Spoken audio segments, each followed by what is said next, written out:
Alright, so we're streaming now, the stream has got to go.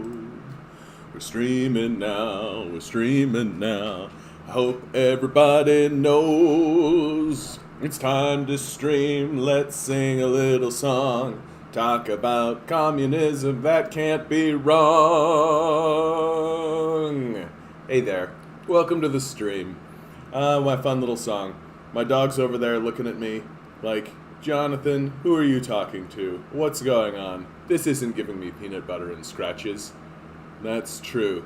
It is not giving you peanut butter and scratches. Oh, hey, Greg, sorry, John, my bad. How you doing, bud? I had a pretty nice day today. I decided to do kind of a casual video today, talk about aliens, right? Aliens. Because that's always been a fascination of mine, talking about aliens, but like, as time moves forward, the Pentagon is getting more like, yeah, we keep seeing UFOs around we keep seeing these UFOs, we don't know what they are, we're investigating them, and I'm just like, cool, we should probably talk about that, don't you think? We should probably talk about the fact that the Pentagon is actually saying that they're seeing UFOs. You know? But it just seems like everybody in the world is just like, UFO is fine. It's just okay. We got too much. This is just too much. I can't deal with UFOs right now. Okay, like let's just. I've got far too much nonsense going on. Yeah, remember Raid Area 51 meme? And lots of people showed up to that, eh? There was like a whole thing about raiding Area 51, and I don't doubt, like, at this stage in the game, I could be convinced of anything in this alien narrative, right? Like, Area 51, they probably did find a spacecraft, right? That they probably have like tried to look into things and open things up. I would be somewhat surprised if they actually, like, recovered an alien body. Because, like, if I'm an alien species, and I'm sending ships and stuff to planets, they're gonna be drones, right? They're gonna be drones. Like, I'm not sending manned vessels. Why would I bother? I mean, this, of course, we don't know anything about what's going on with these spacecraft, or anything about what's going on with, like, what is the intent? What is the purpose? Well, my content is on point recently. John, that is a really, really nice thing to say to me. I gotta tell you, this last week, I have really, really been struggling with the channel, and really, and like, I feel like my subscriber count has really, like, it's gone, like, on 520. I've hit 520, and it's just kind of, like, gone, I can see I'm losing subscribers, and I gain subscribers, and it just kind of, like, bounces at about 520.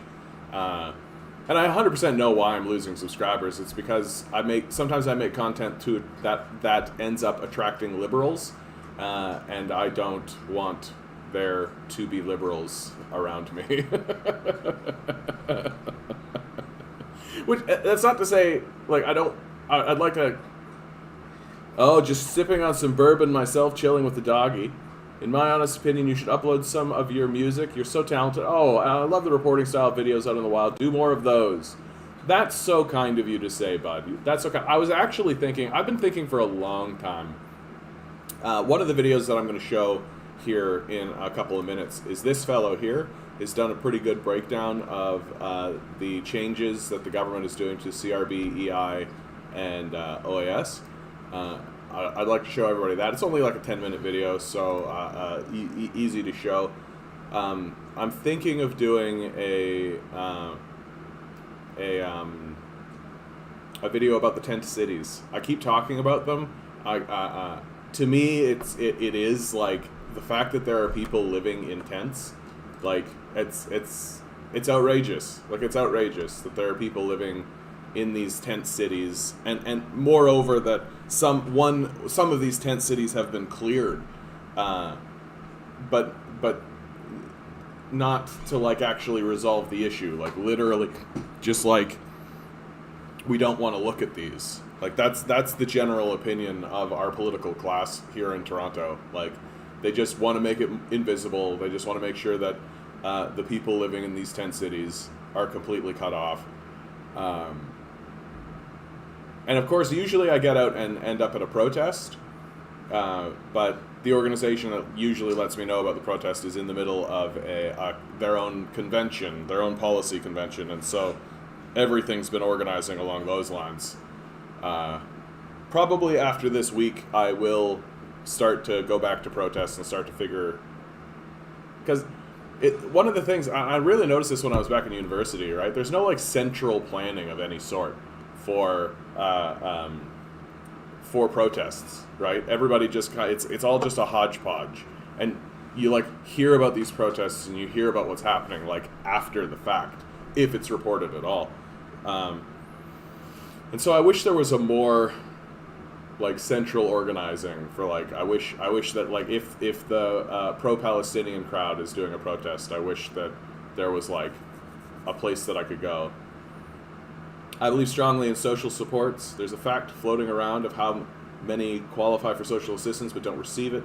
The result is tent cities, though I don't think OW is preventing it. Well, and now they're going to be reducing the amount of money that people get with the CRB, and those programs end. 733 a month is a joke. Good thing my AMC stock is doing okay. I feel the same with my GME stock. I have 2 shares of GME, and I'm like, come on. What a ridiculous story that is, eh? This whole GME, AMC, like, it's just so silly, right? Like, all of this stock market talk, and like, as if the whole thing isn't just a rigged game in the first place, right? Like, the whole thing is just completely rigged from the outset. The idea that it's like, oh, I'll invest my money and then I'll turn around and get get money back out of it. Like, it just seems like it's a total grift, and structured completely to benefit like the worst people in the society. Like, yeah.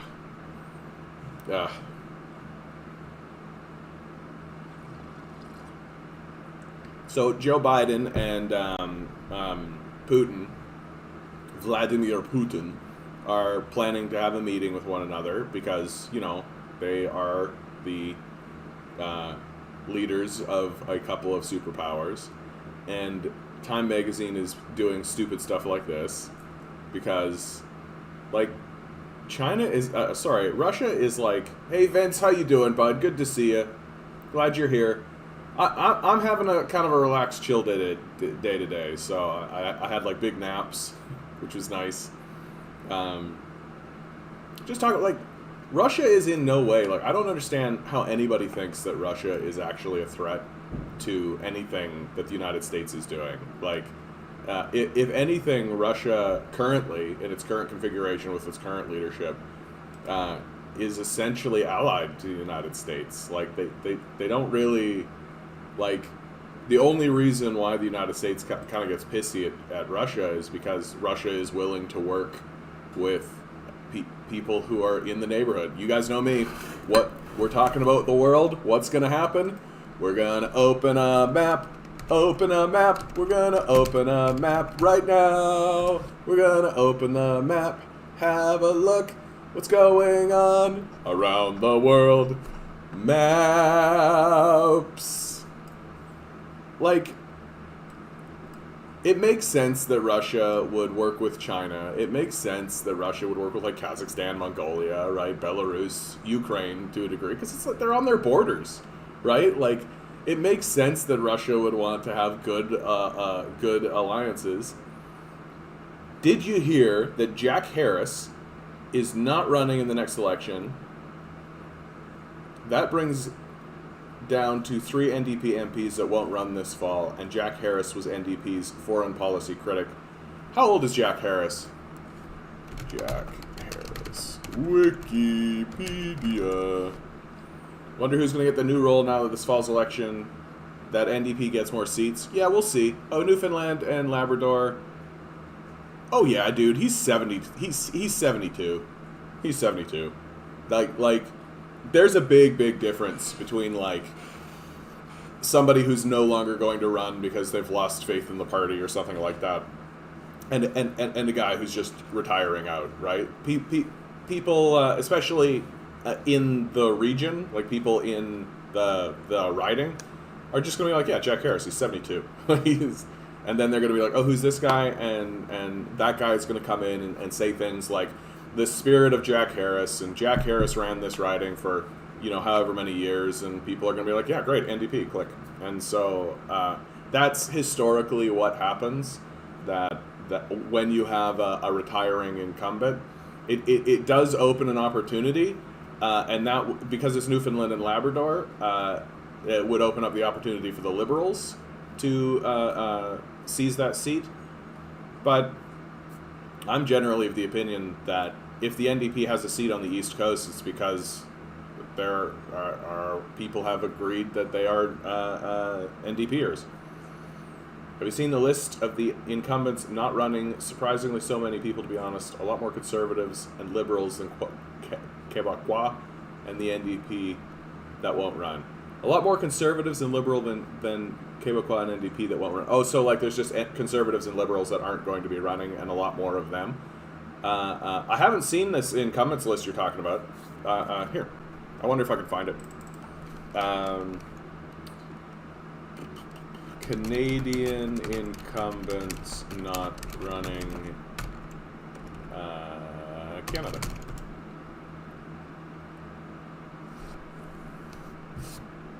I mean, I bet you it's going to be the same story, right? Like, it's just going to be a lot of people who are going to take place. Is there, like, I don't, where's, hey, just right here, straight up.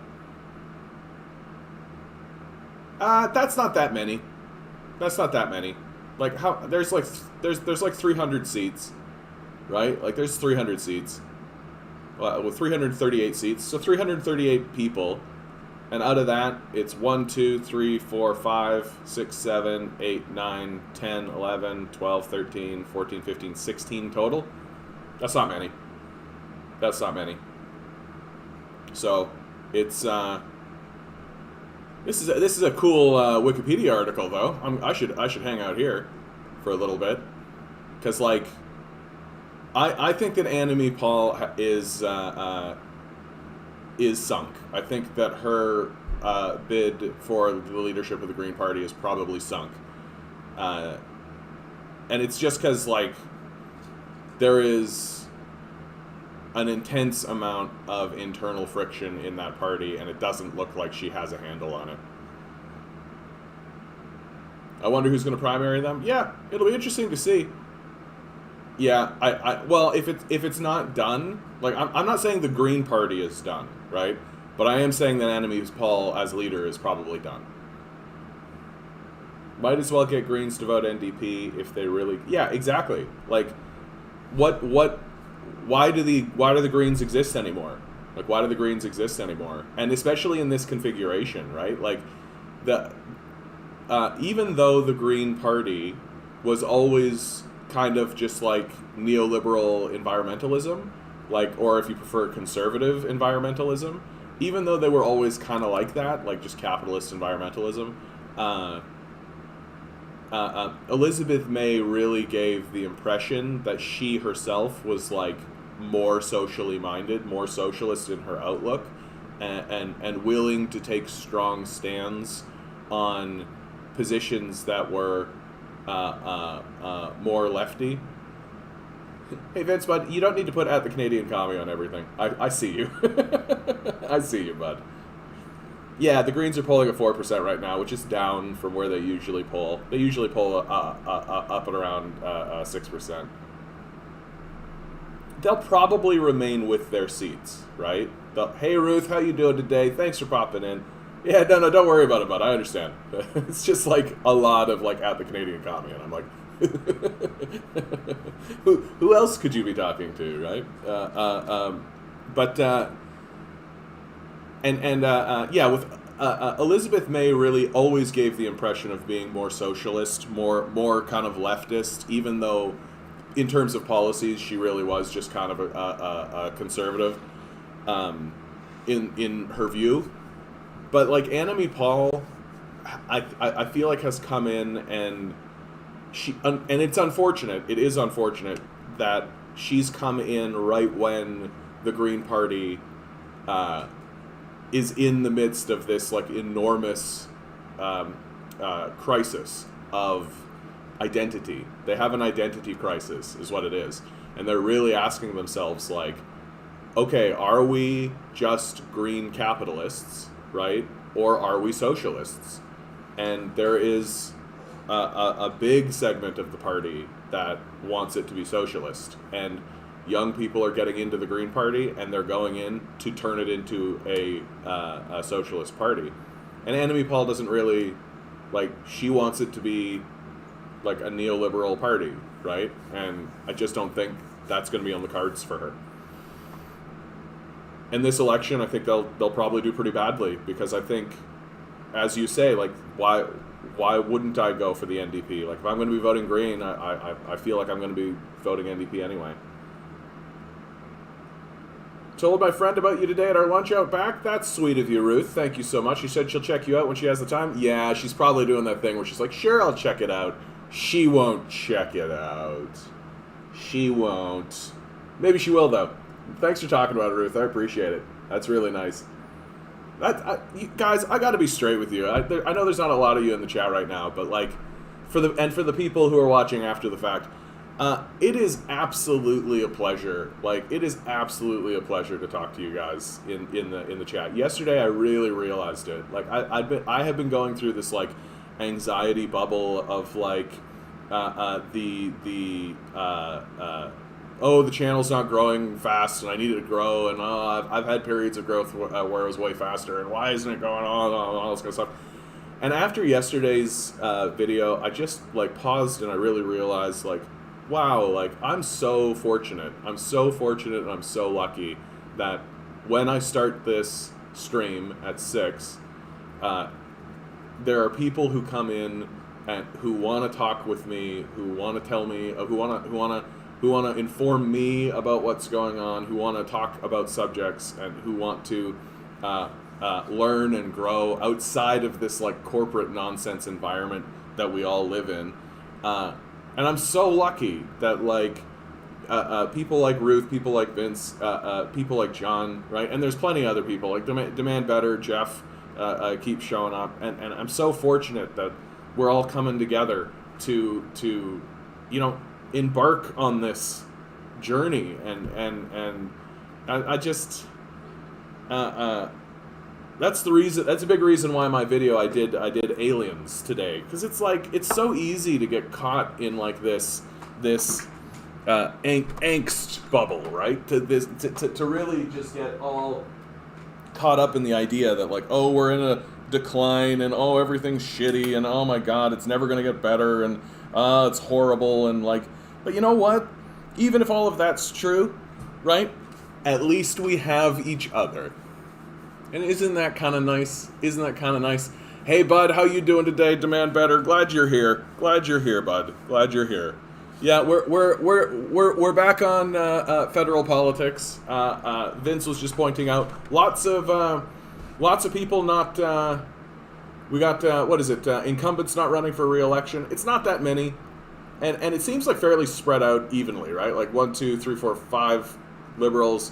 1, 2, 3, 4, 5, 6 conservatives, 2 bloc, 3. I just feel like that's a pretty accurate statistical spread for, I bet you if I click Nardeep Baines, oh hey, he's actually a young guy. Wonder what his story is. Why is he not running? Like it makes a lot of sense to me that like, look at this, Bob Ratina, he's just getting older. Paul, I don't know anything. Like, just getting older. And some of these people, like, let's be honest about what's happening to some of these people, is that they got their job and got their seat in the halls of power, and they're sort of wondering, oh, I'm making $200,000 here, but I just got a job offer for, somebody's going to pay me $300,000 in the public sector to do way less work. Lightheartedness is a good quality to cling to in this mess, John. You're a divine being, and you're doing great. You too, bud. You too, bud. Thank you so much. Thank you so much. I worry about that statement that I say at the end of some of those videos, but I do believe it's fundamentally true. Because it is fundamentally true.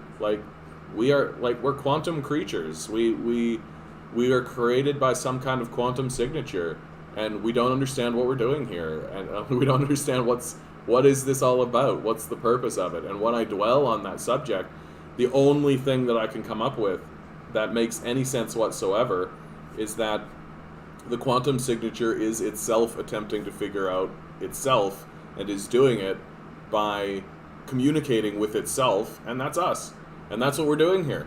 That we are quantum creatures discussing the nature of our reality in order to inform the quantum signature, which created all of us, of what its own purpose is. And I can't think of a grander project to embark on, right? And it just seems... just added me on Twitter? Okay, I'm so bad at Twitter, dude. I'm so bad at Twitter. I'm the worst Twitter person. I'm so fortunate. There are some of my some of the followers are way better at spreading my content on Twitter than I am. It's actually embarrassing.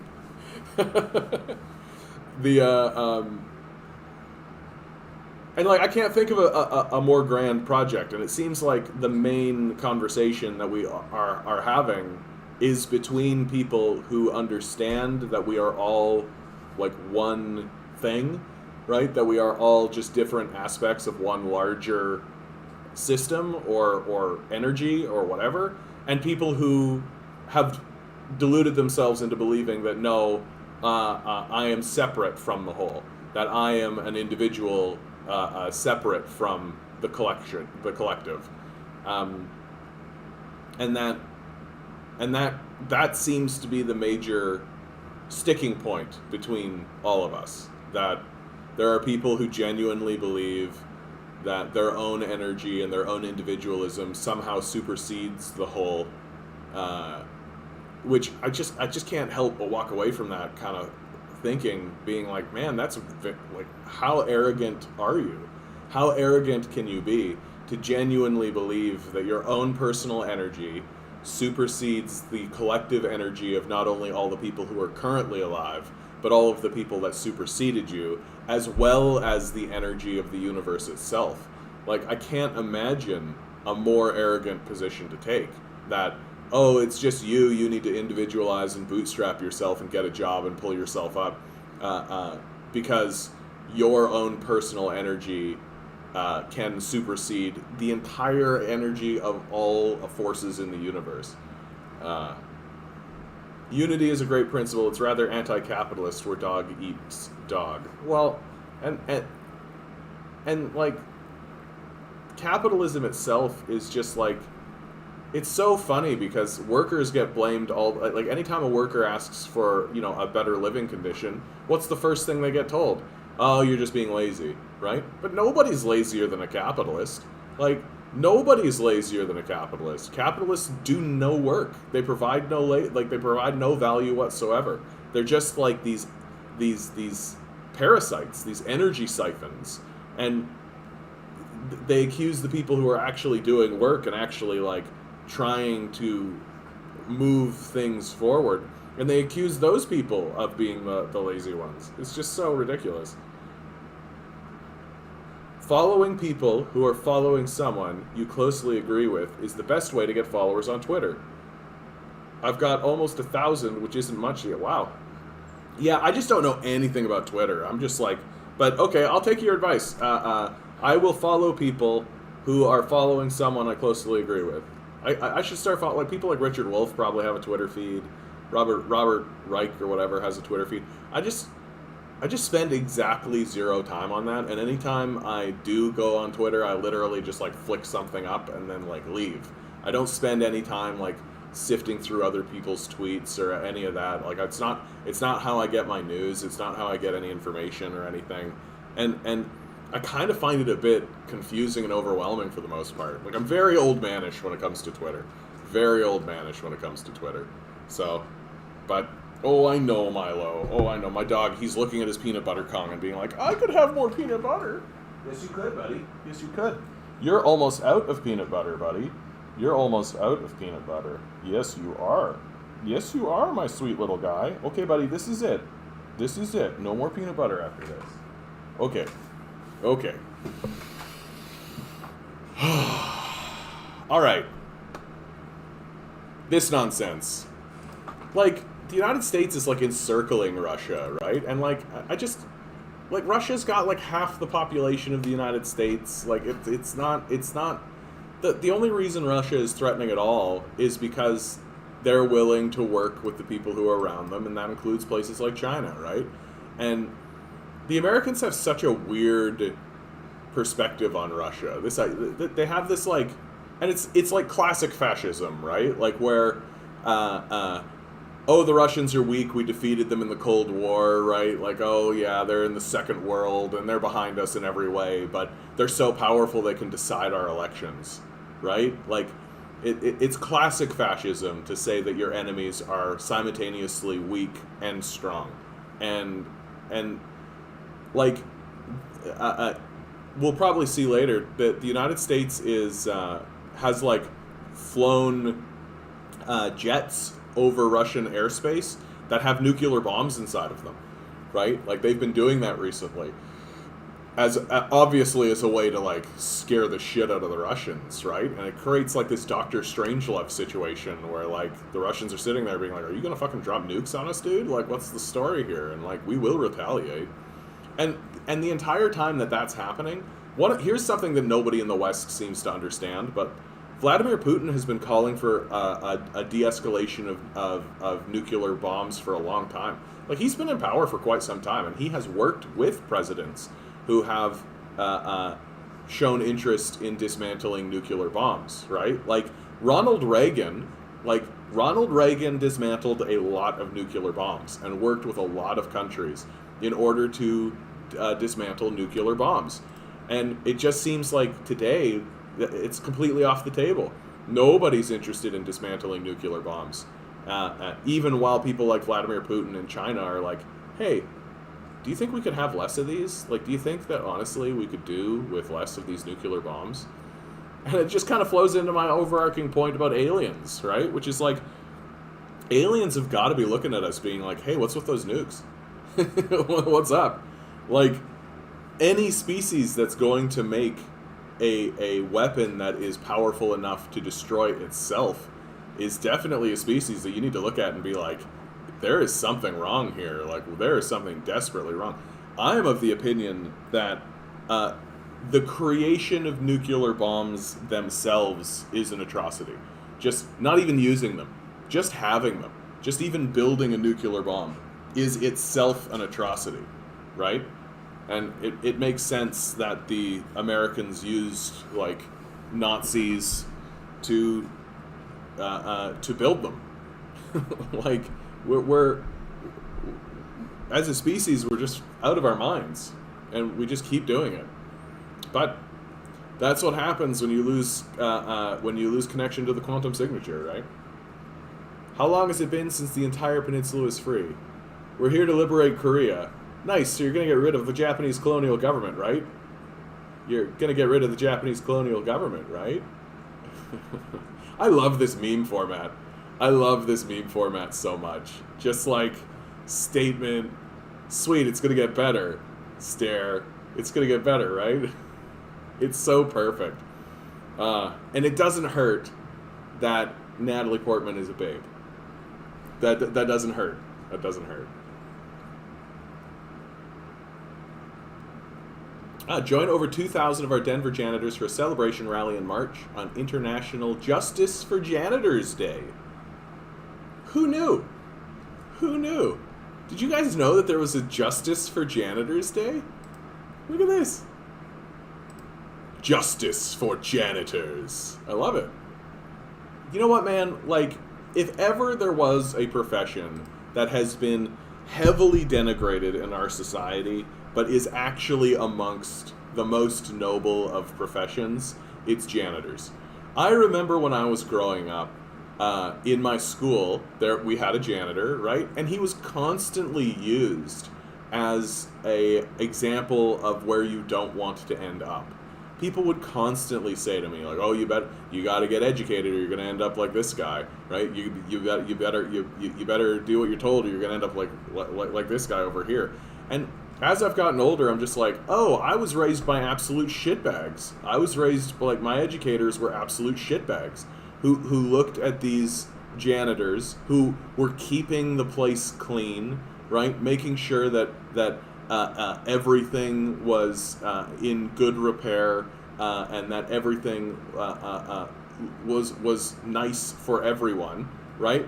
And we totally shit on these people for doing this. It's like a total embarrassment to me. Like, if anything, janitors should be amongst some of the best paid people in our society. Like garbage men, right? Like, garbage men get paid very well because they have a strong union, right? But there's no like janitors union. Well, maybe there is, but like it's certainly not as powerful as the garbage garbage. What are those people? It's not garbage man anymore, right? Like, it's changed. What's the name of that? Garbage worker, garbage.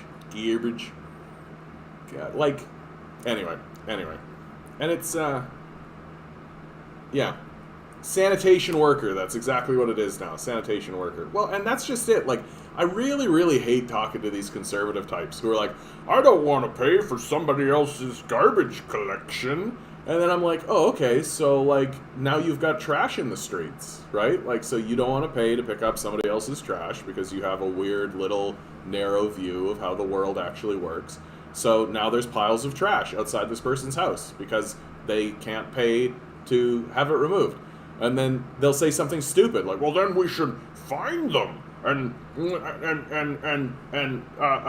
make them do it." I'm like, "Oh, so you're gonna pay a lawyer, pay a judge, pay a police officer, pay a bureaucrat in order to maintain this system of fining people, which is going to cost you probably 3 times more than just picking up the trash," right? Like, really straightforward. And like like modern day conservatism has become so stupid that, like, that's essentially every argument that you have with conservatives these days. "I don't want to pay for someone else's education." Well, now you live in a society full of stupid people. "I don't want to pay for somebody else's health care." Well, now you live in a society filled with broken down people who are injured, right? "I don't want to pay for somebody else's housing." Well, now you have a bunch of homeless people, right? And like, you steadily realize that these conservative types genuinely want to live in a shithole. They want to live in a shithole where they live in like a little palace, and they go out and what they want is that feeling of superiority, right? Because ultimately, if you're a conservative, you're probably a white supremacist. Sorry, it's just what the truth is. And if you're a white supremacist, you're disconnected from the source, for sure. Like, you're for sure disconnected from the source. Initiate stage 1 of reopening. People in #Toronto with everything today. Let me in! Let me in! Yeah, man, people, I can feel it. People are ready. They want the reopening. They want the society. They want this to all be over. Here's the story of the day, though. I'm probably going to do a video about this. Maxime Bernier arrested near St. Pierre. So, Maxime Bernier, who starts the People's Party of Canada because the Conservative Party is not right-wing enough, he is arrested because he's on his Mad Max of Manitoba tour because he's in major violation of COVID lockdown rules, right? Like, the COVID lockdown, like, Manitoba is experiencing high spiking levels of COVID, especially for such a small population, and they are enforcing their rules. And while that's happening, Bernier is going around Manitoba, stumping, right? And he's not wearing a mask. He's not doing anything. And so they're just like, screw you. So they arrested him. And I'm like, awesome. Awesome. Let's erect that. I am completely fine with arresting fascists. Like, let's get rid of these guys. Capitalism cannot exist without imperialism. I mean, this is a fundamental. This is becoming something of a truism, right? That like, capitalism is always. It requires not only the exploitation of its own people, but it also requires the enslavement of people outside of the society. So like, you have to. Like you can't just trade with Bolivia in order to get access to its lithium. You got to coup it, right? Like you got to go and steal the resources. And this is how capitalism works. It's a theft system. That's how it functions. If it wasn't stealing resources and destroying societies, then it wouldn't be capitalism. It would be something else. Yeah, Russia blasts U.S. decision to fly Dr. Strangelove nuclear bombers near its borders. Like, warning move could darken Putin-Biden meeting. Yeah, I would argue that, flying nuclear bombers over Russian airspace is probably a bad idea generally, right? Ontario First Nation to mark Canada Day as Day of Mourning. I really like this thing that the First Nations people are starting to do. They're starting to seize hold of Canada Day, right? They're starting to use Canada Day as a day to galvanize the populace. And so every time we go out to celebrate Canada Day, there's going to be this other aspect of it. Should this be culturally successful, which I hope it is, because like I'm so sick of this bullshit. I'm so sick of this denialism. I'm so sick of this nonsense. I'm sick of seeing National Post articles where people pretend like systemic racism doesn't exist because they're fucking clueless, right? I'm sick of it. Like, and if it takes co-opting Canada Day in order to do it, so be it. So be it. So tired of it. Board games. Wealth inequality is so bad that the amount of money rich people spend on a purse would be life-changing for the majority of the population. Yeah. We like, it just all flows into what I was saying before. Like, we've lost touch with the source. Like, imagine being a person who has so much money that you're willing to spend like $10,000 on any piece of clothing, on any item of any sort, and it just doesn't cross your mind. It just doesn't cross your mind that like, oh, I could use this money, instead of buying this purse, I could use this money to like actually help someone, right? And you just know that the people who actually made the purse are like sweatshop workers. Like, you just know that's the case. So I long for a revolution, dude. I long for a revolution. I just recorded a podcast with JB Burrows where I was a bit angrier than I wish on it than I think I should have been. And he asked me straight out, like, do I think that there's a revolution brewing? And like, yeah, I think there's a revolution brewing. Like, here in Canada, it could be resolved legislatively, like through our electoral system. It can happen that way. But in the United States, like, the U.S. is going to balkanize, man. The U.S. is going to fall apart. There's just no way. How do they actually maintain what they're doing? How do they actually keep it all going, right? While their leadership does absolutely nothing to help anybody in the population, right? And the whole narrative of like bootstrapping and the mythology of American exceptionalism and the mythology of meritocracy and all of these myths are falling apart in big ways, and the whole society and the whole country is awash in guns, right? It's just awash in guns. It's very difficult for me to believe. Like, how does the United States actually find this unity that Biden is talking about, while simultaneously being completely abandoned by every power structure that exists in the society? Like, so here in Canada, like, the Liberals and the Conservatives are doing everything they can to abandon their responsibility to the populace, but we do have an electoral system that functions and has multiple parties that do pass legislation to actually help the populace. The States, it's like a total abandonment story. Like it's like the end of the Roman Empire. Like it's astounding to watch, and the level of protest movements that are coming and the level of anger that is going to be galvanized is going to be pretty intense. It's going to be pretty intense, and all it's going to take for this whole thing to really kick up is one really big confrontation between police forces and protesters, where guns are fired. That's really what it's going to be. There's going to be like one moment where suddenly there are actually guns drawn and fired, and that'll cascade. Like the police state will just ramp right up. The populace will be completely galvanized. The discussion throughout the media will be talking about, like, oh, well, people shouldn't be shooting, and all. They'll talk about literally everything except, like, the root causes of why any of this is happening, which is the wholesale abandonment of the populace. Like, I can't imagine what it would be like to be living in, like, the red states especially. Like, to be living in, like, one of the blue states, at least you could fool yourself into believing like that the society is trying to heal itself, right?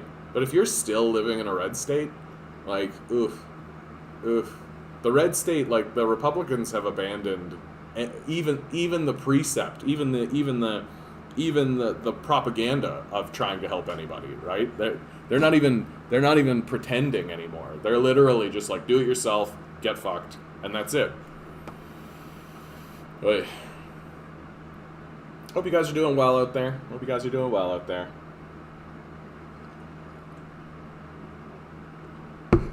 How long is this video? 1 minute.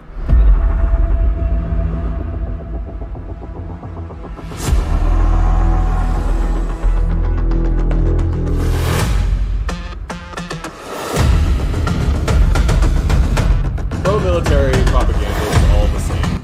Pro-military propaganda is all the same. It doesn't matter what country it comes from, eh? Like, look at this. This is coming from China. You might as well call this, like, war porn, right?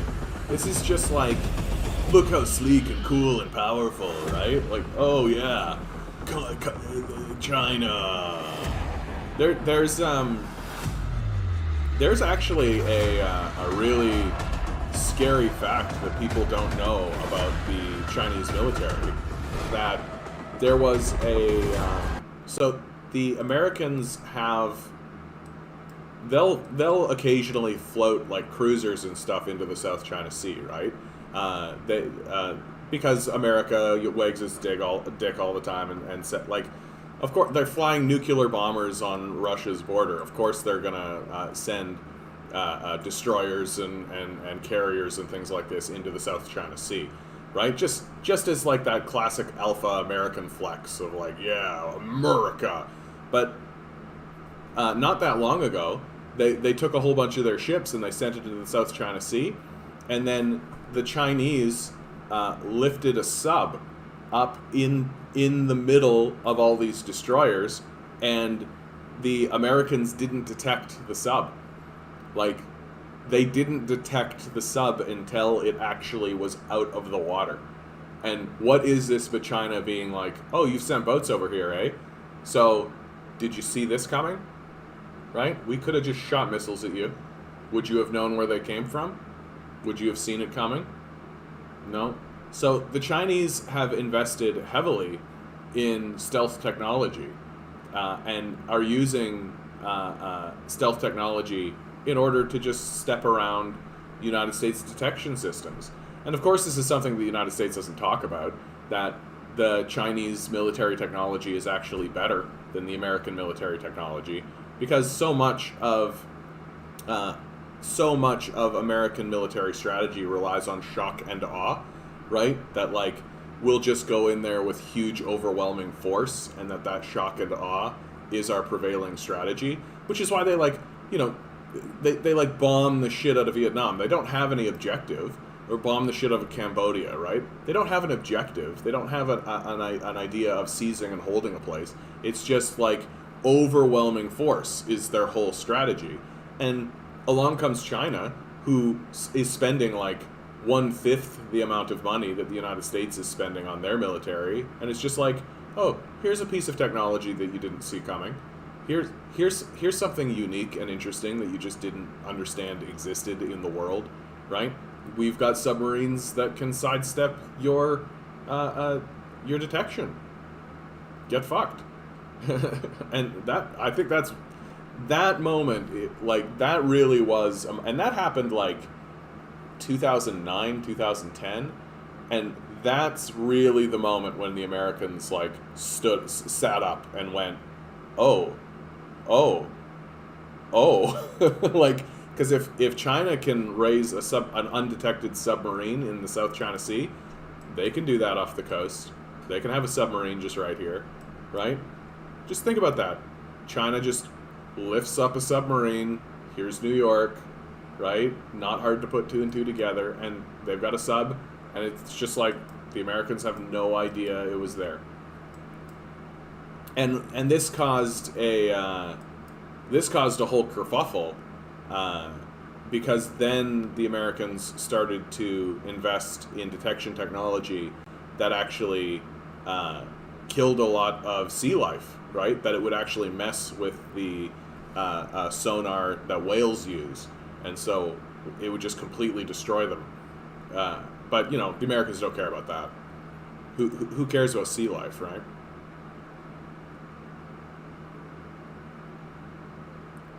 Yeah. The New Yorker Union is ready to strike. Good. Everybody should strike. Literally everybody should strike. The wine rack has gone on strike. I just watched a little thing about that. There are other organizations that are striking. Mach Deutschland von Faschimus Frday. I just love saying that, and the United States was violating China's sovereignty. Of course they were, right? Because the United States doesn't accept the sovereignty of other nations, right? Like, that's something that people don't actually realize about how the United States operates on the world stage. The United States does not acknowledge the sovereignty of other nations. The United States owns the world. They're very clear on this, that they've just created a system of thinking of how they're going to own the world. That if you're in the first world, well, that means we own you, and so when we say you're going to trade with us, you're going to trade with us, right?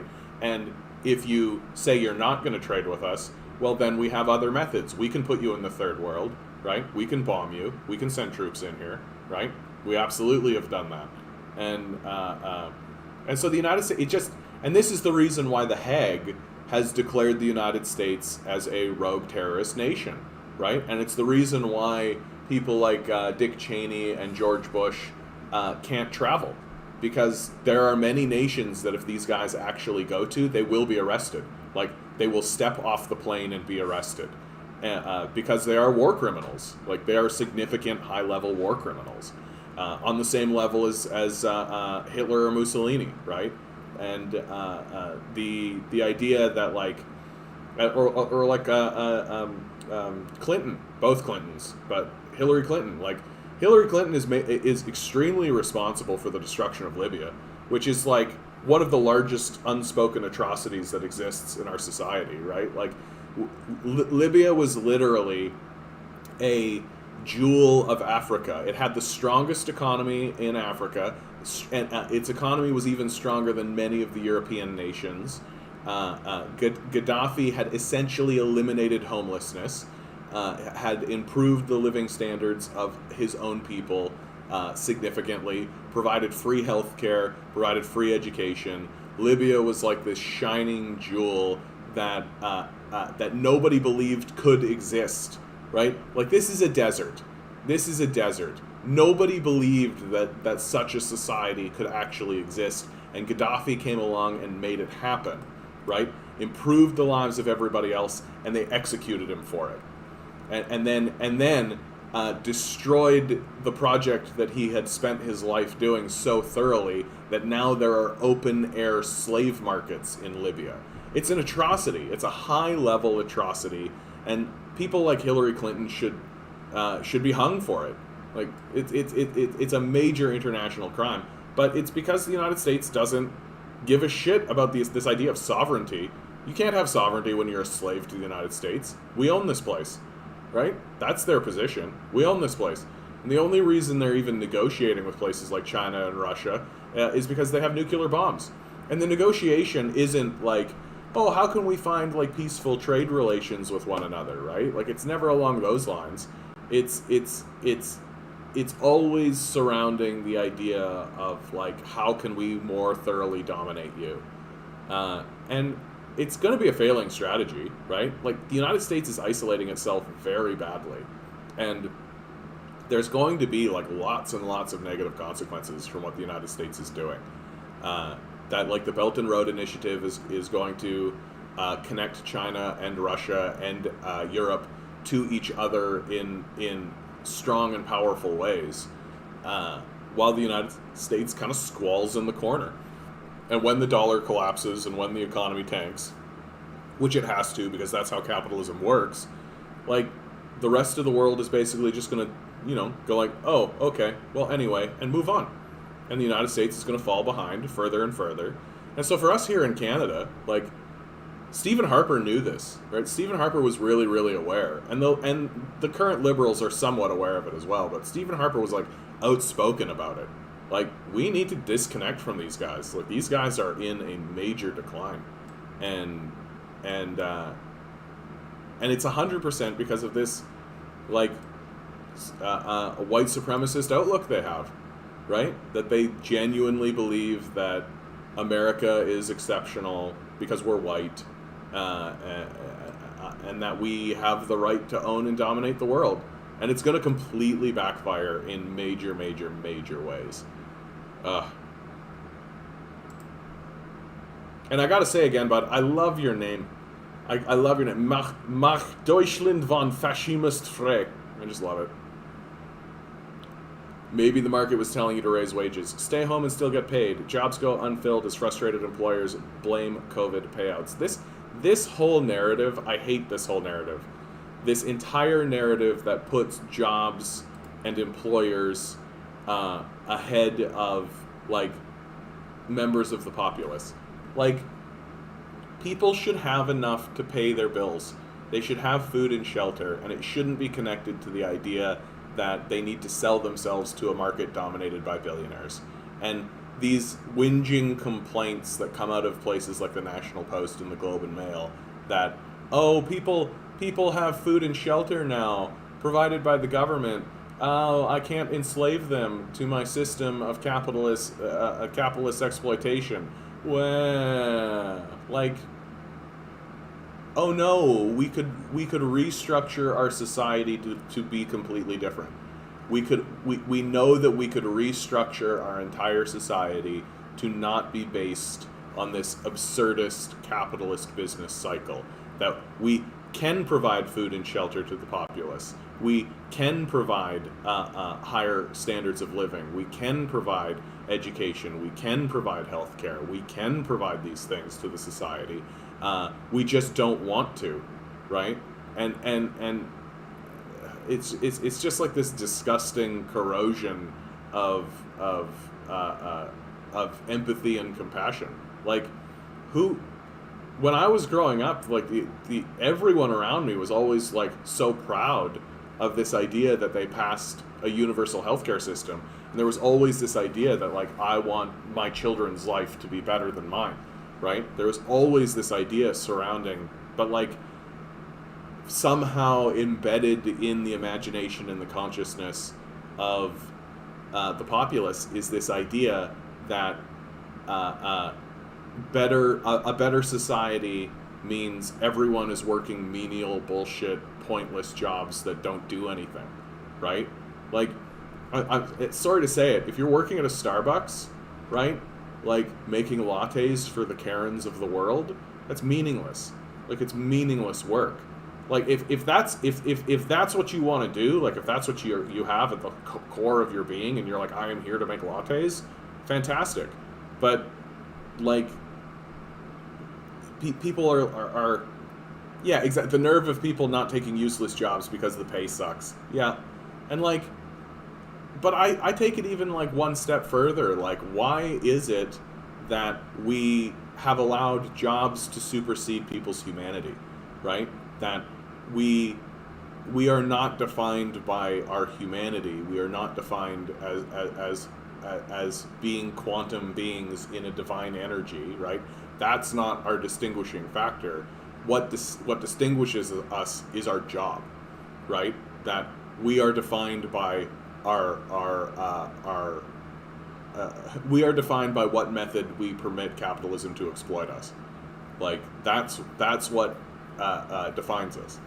And if you stand up and say, oh hey, maybe everybody could work less jobs, right? Maybe the jobs that actually do need to be done, more people could do less, right? So instead of having like one nurse who works 16-hour days, we could have 10 nurses that work 4-hour days, right? Like, couldn't we do things this way? But that doesn't work for the capitalists, right? Because if you have 10 workers working 4-hour days,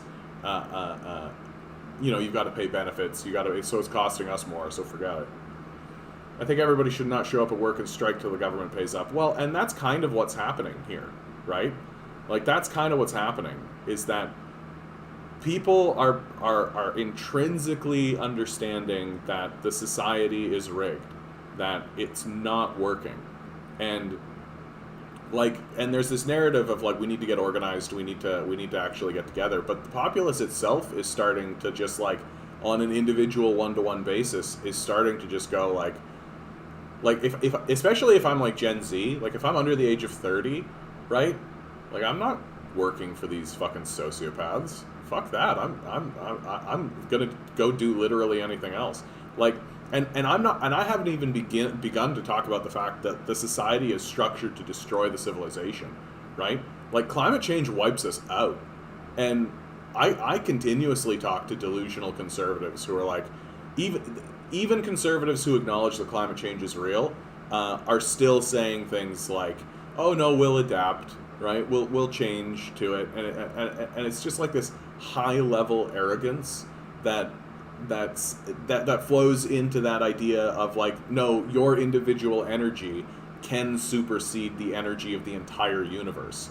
The creative force that created all life can be superseded by the effort of a single individual, a single fucking monkey, like living on a rock, flying around the sun.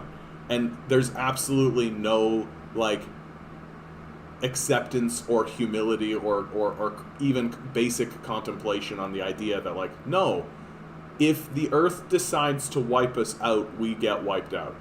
Like, and the only reason the earth is going to make this decision is if we are not playing by its rules, right? Like, if the atmosphere suddenly, like, the atmosphere is very thin, right? And if the atmosphere suddenly just goes, boop, we're done.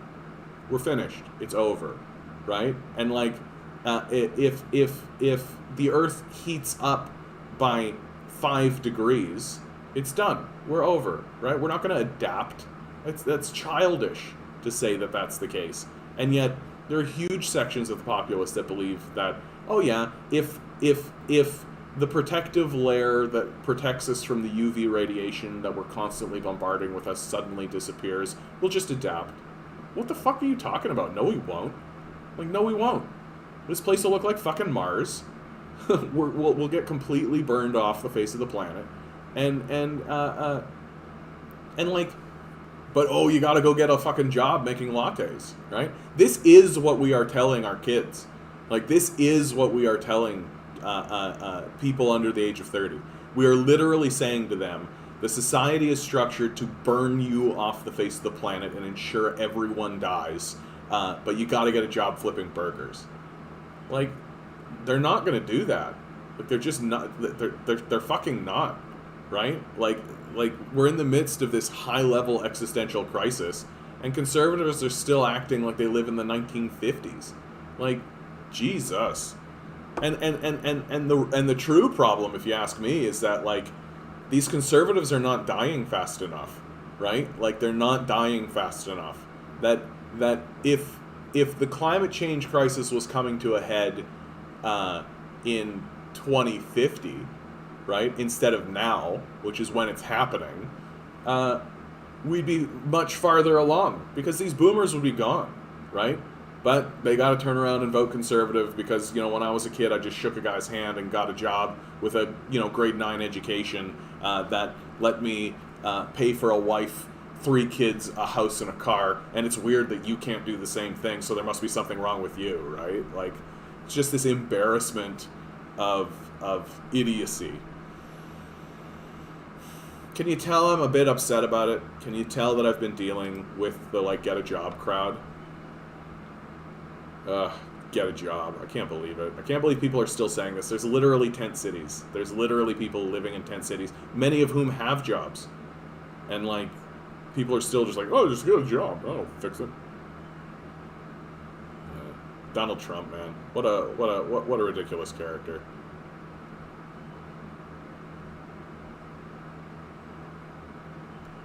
Reminded of the time Alex Jones started to get very angry at QAnon because he had no control over it. Note of those who think or pretend to think the vaccines are making, oh yeah, this story.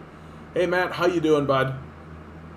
Lucky to get a call back even from applying to those jobs. Well, and the application, like, this idea, like, and old conservatives will still say this. They'll still say just go in, shake his hand, look him in the eye, right? Well, guess what? I've worked in retail my whole life. Person comes in, shakes my hand, looks me in the eye, tries to hand me a resume. I say, you got to fill in the form online, right? I'm not going to take that paper, or if I do take the paper, we just throw it, like, in a pile and forget about it, right? And, like, when we actually do need to hire, you know what we do? We flip through the resumes, the pile of resumes that exists. We find the people who have, like, the highest education or huge amounts of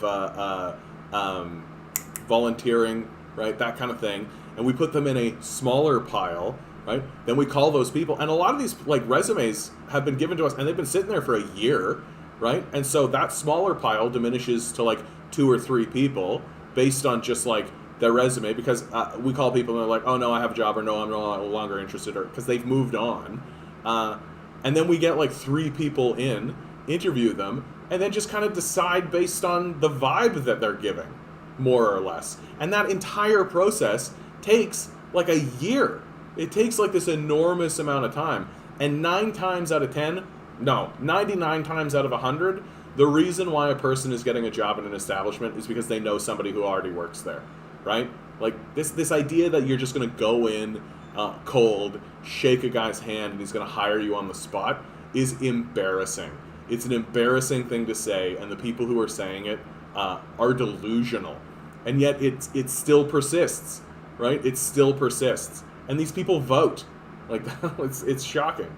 And, like, if just when you think the society can't get stupider, okay? So this story right here, this person saying the vaccines are making magnets stick to you, right? Somebody literally went, a nurse went and spoke to Congress, and while she was speaking to Congress, she made the claim, she's a nurse, made the claim that the vaccine will actually make magnets stick to you. And she actually had a magnet and attempted to make it stick to her, and of course it fucking didn't, because it's an idiotic claim that's ridiculous. And as we go, you'll probably see the reaction video of one of the ladies in the room. She's like, what is happening? Well, this lady's making this claim. Like, this is how stupid we've become. Like, that is really stupid to say that vaccines are making magnets stick to you. Like, and she's a nurse. She's a nurse. There's something fundamentally wrong with us. What more than this is needed to open the eyes of working men to the fact that neither of these parties is their party, and that they are as strangely out of place in them as Rockefeller and Vanderbilt would be in the Socialist Party? And how many more times are they to be kicked out bodily before they stay out and join the party of their class, in which labor is not only honored but is supreme? A party that is clean, that has conscience and convictions, a party that will one day sweep the old parties from the field like chaff and issue the proclamation of labor's emancipation. This is Eugene Debs. Yeah. Eugene Debs is a beautiful, beautiful author and a really beautiful speaker. If you you can find, and people have read his work on YouTube. You can find his stuff on YouTube. Really worth looking at. Eugene Debs is really brilliant. Do you watch the Ontario legislature by any chance? Occasionally. I feel that if more Ontarios watch this, they see how utterly useless the PCs are. They can't even answer questions. Yeah, all they do is insult. Yeah. I mean, there's a reason why people don't watch the legislature, right? Because that's how it is. Paul Calandra and Ford really got to lose their seats next year. I don't care who wins, but they have to go. Yeah. Well, and all the polling, but what's embarrassing is that all the polling data has the Conservatives well ahead, right? Like the voter intention for the populace is like 37% Conservative, and then the NDP are sitting at like 29%.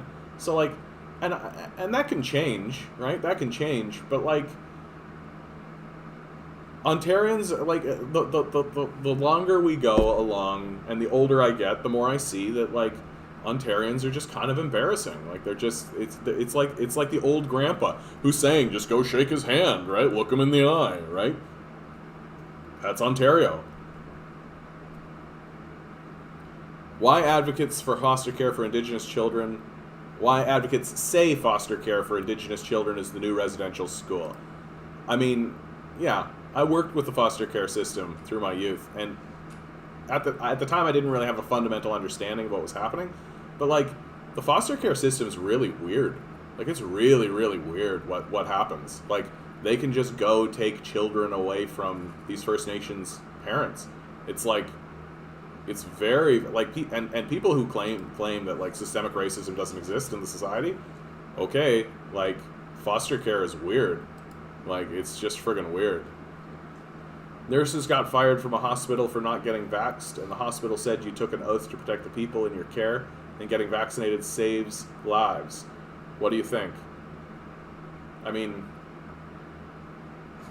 yeah, like, yeah, like, I am not an anti-vaxxer by any stretch of the imagination. I do think that, like, frontline nurses and healthcare professionals should probably take these vaccinations. Like, just seems pretty straightforward to me.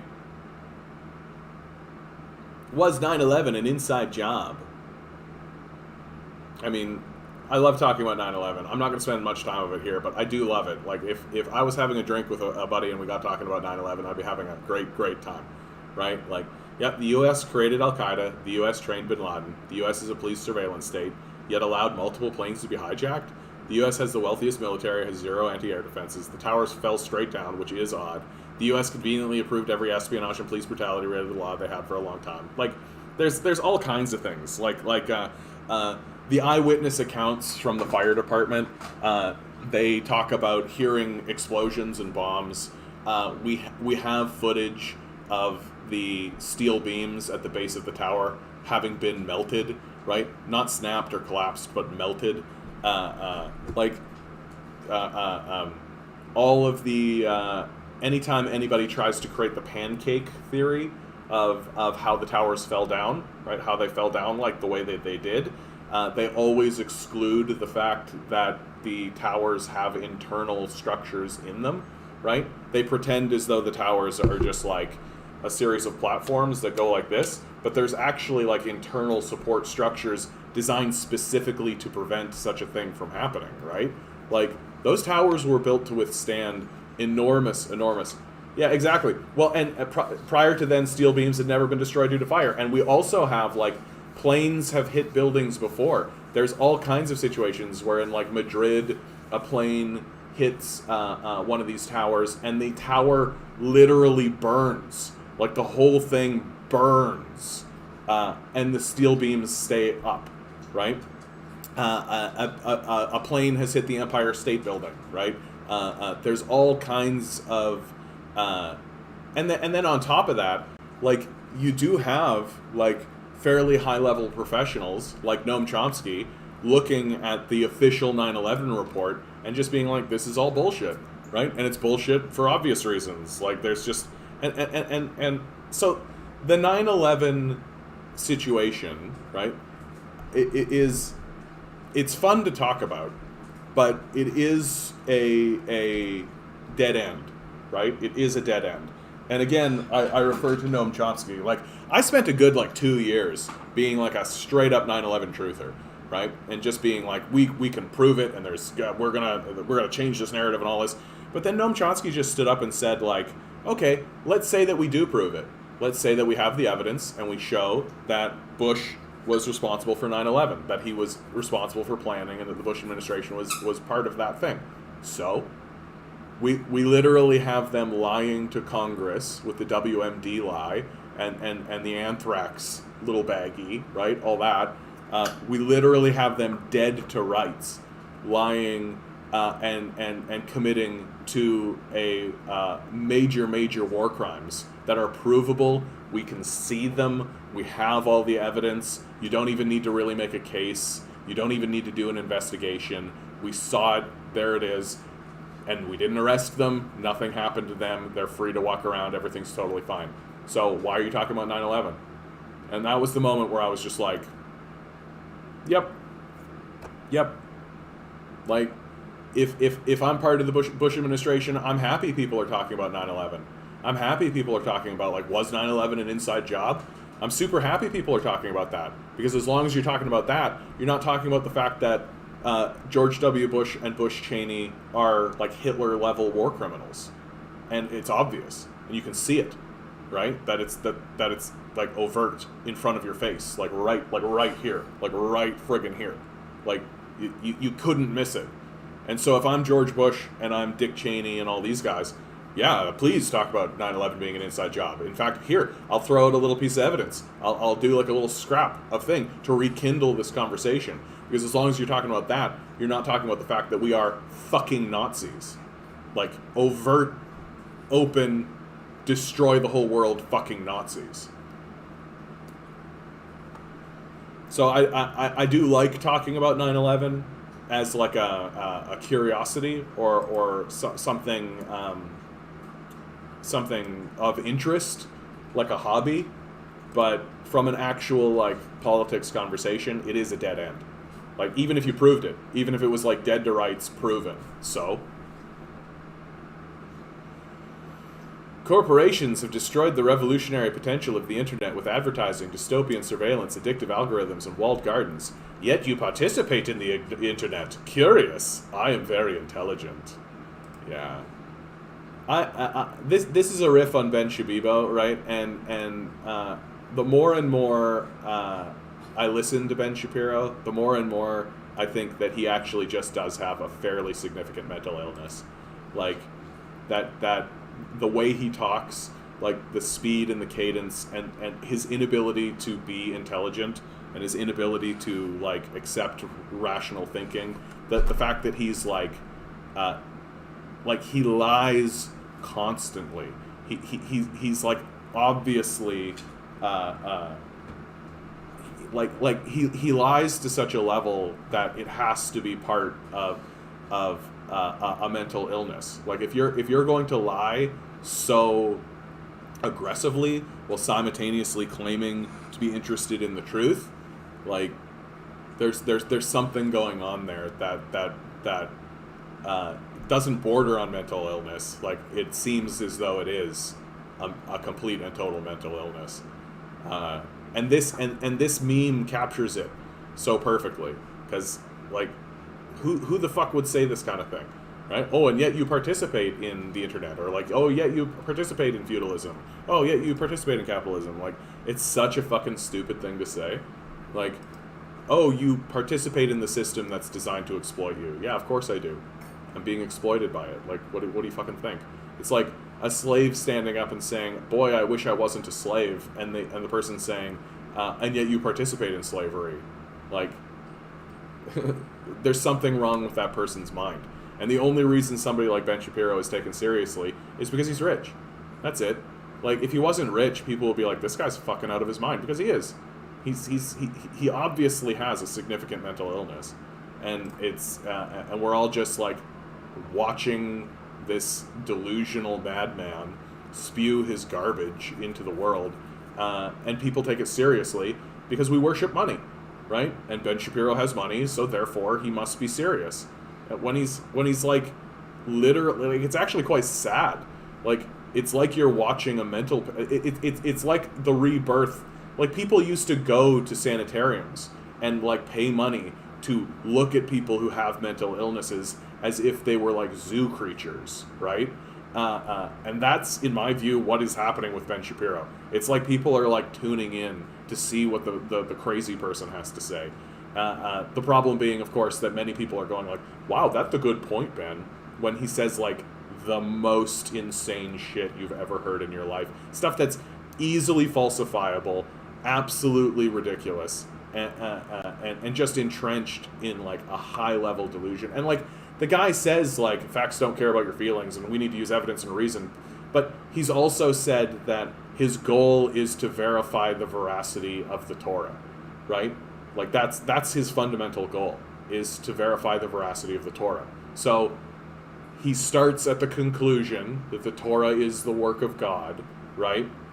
And then bases all thinking on that. It's delusional. Ontario NDP plots a path to defeat Doug Ford in 2022.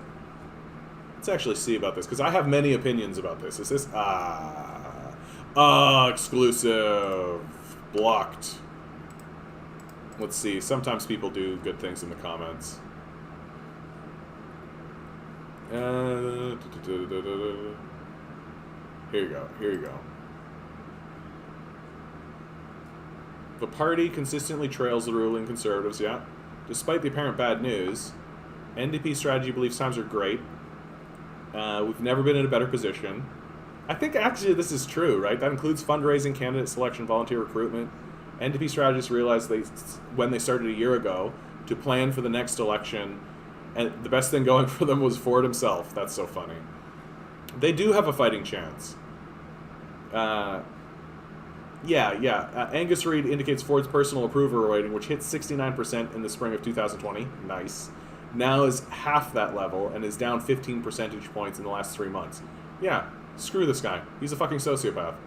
The poll showed the Tories with 37% of decided voters, the NDP with 33%. Like, that's actually really close at this stage. Like, we're pretty far out from the election. Like, you guys have probably heard me say many, many times that, like, people really don't pay attention to politics, right? And it's very common for polls to remain kind of stable outside of election season, and then election season shows up and things start to get a little wild. So it really shows you how much a fucking clown Doug Ford is, that he has lost so much support, and that people that his polls have declined as sharply as they have. Because it's incredibly rare that happens. It's most of the time it maintains pretty stable. If there is a decline, it's steady. Like, there's usually like a softening, like a steady sort of thing, or the same thing on an incline, right? And of course, usually you get an incline and then it goes back down and it fluctuates, right? In like a small kind of bandwidth. So this idea that Ford had like a drop off where he lost half his support and it's like down 15 percentage points the last 3 months, it's because people realized, oh shit, we elected a total fucking clown. And so the NDP are sitting here with 33% versus the Tories 37%, still embarrassingly high. But this does put them in striking distance, right? Because once the election starts and the NDP starts actually saying like, hey, this guy's a fucking clown, right? People are going to go like, hey, that's right, this guy's a fucking clown. My opinion, here, let's finish with the article. Heading the NDP campaign is Michael Balagas, who oversaw the party's 2018 campaign, served as Horvath's chief of staff since the last election. So far, so good. I feel like the NDP's campaigning here provincially has not been completely disastrous, right? They've been doing okay. Convinced it's in a better financial state. Well, and also, like, Ford evoking this notwithstanding clause in order to suppress third-party advertising shows you that he's scared, right? He's seeing the writing on the wall. He's right to be scared, and that's a very desperate thing to do. It's quite a desperate gambit to evoke this notwithstanding clause in order to have to suppress your political opponents, and that can blow up in big ways. Like, conservatives don't like it when you subvert democratic norms. Like, they're not a big fan of that. Canada recruiting volunteers policy on riding targets. Organizers believe they can pick up seats in Sarnia, Cambridge, and Brantford regions. They will also focus on Ontario. Inside the campaign team, the party will release ads as upbeat and inspirational. Yeah. She's already trying out possible campaign slogans, telling supporters recently that Ontarians deserve a government that's on your side. That's a shit slogan. And a party that's charting the path to recovery. That's a shit slogan. Like, the NDP, like, this is the thing that tanks the NDP, right? Is that they say things like, a government that's on your side. Charting a path to recovery, right? It's so soft. It's so weak. Like, compare that to Doug Ford's For the People. Straightforward, right? Gets you exactly where you live, right? And obfuscates the fact that what Doug Ford meant was for the rich people. But, like, for the people, right? Really, really straightforward sloganeering. And, like, even a phrase like on your side would be better. Like, working for you would be better, right? Like, trying to get you to not collapse into fucking poverty. That's a terrible slogan. But, like, my concern for the NDP provincially is that they're gonna come out and they're saying, like, they're trying to portray Horvath as upbeat and inspirational. What, like Mulcair, right? Like what happened with Mulcair, where he comes out grinning like an idiot, being like, "Oh, I'm Raffy. I'm the political Raffy. Vote for me. I care. Mulcair, healthcare." Like, fucking idiot. Maybe let's get that loser out of power slogan. Yeah. Well, and this is the thing, Ruth, is that go to Stephen Del Duca's Twitter feed. I'm not logged in on Twitter, and I don't want to do it on the stream. I keep forgetting. Like I say, I'm terrible on Twitter. I'm so fucking bad. Stephen Del Duca, right? He says things like worst premier ever, right? Like, worst premier ever, vote this clown out, right? Like, you listen to this guy and you're like, yeah, there you go. This is what Ontarians want to actually hear. They want to hear, like, they don't want upbeat and inspirational. Like, they don't want to vote for, like, hang in there kitty posters, right? That's not what they're interested in. Like, people like buck a beer.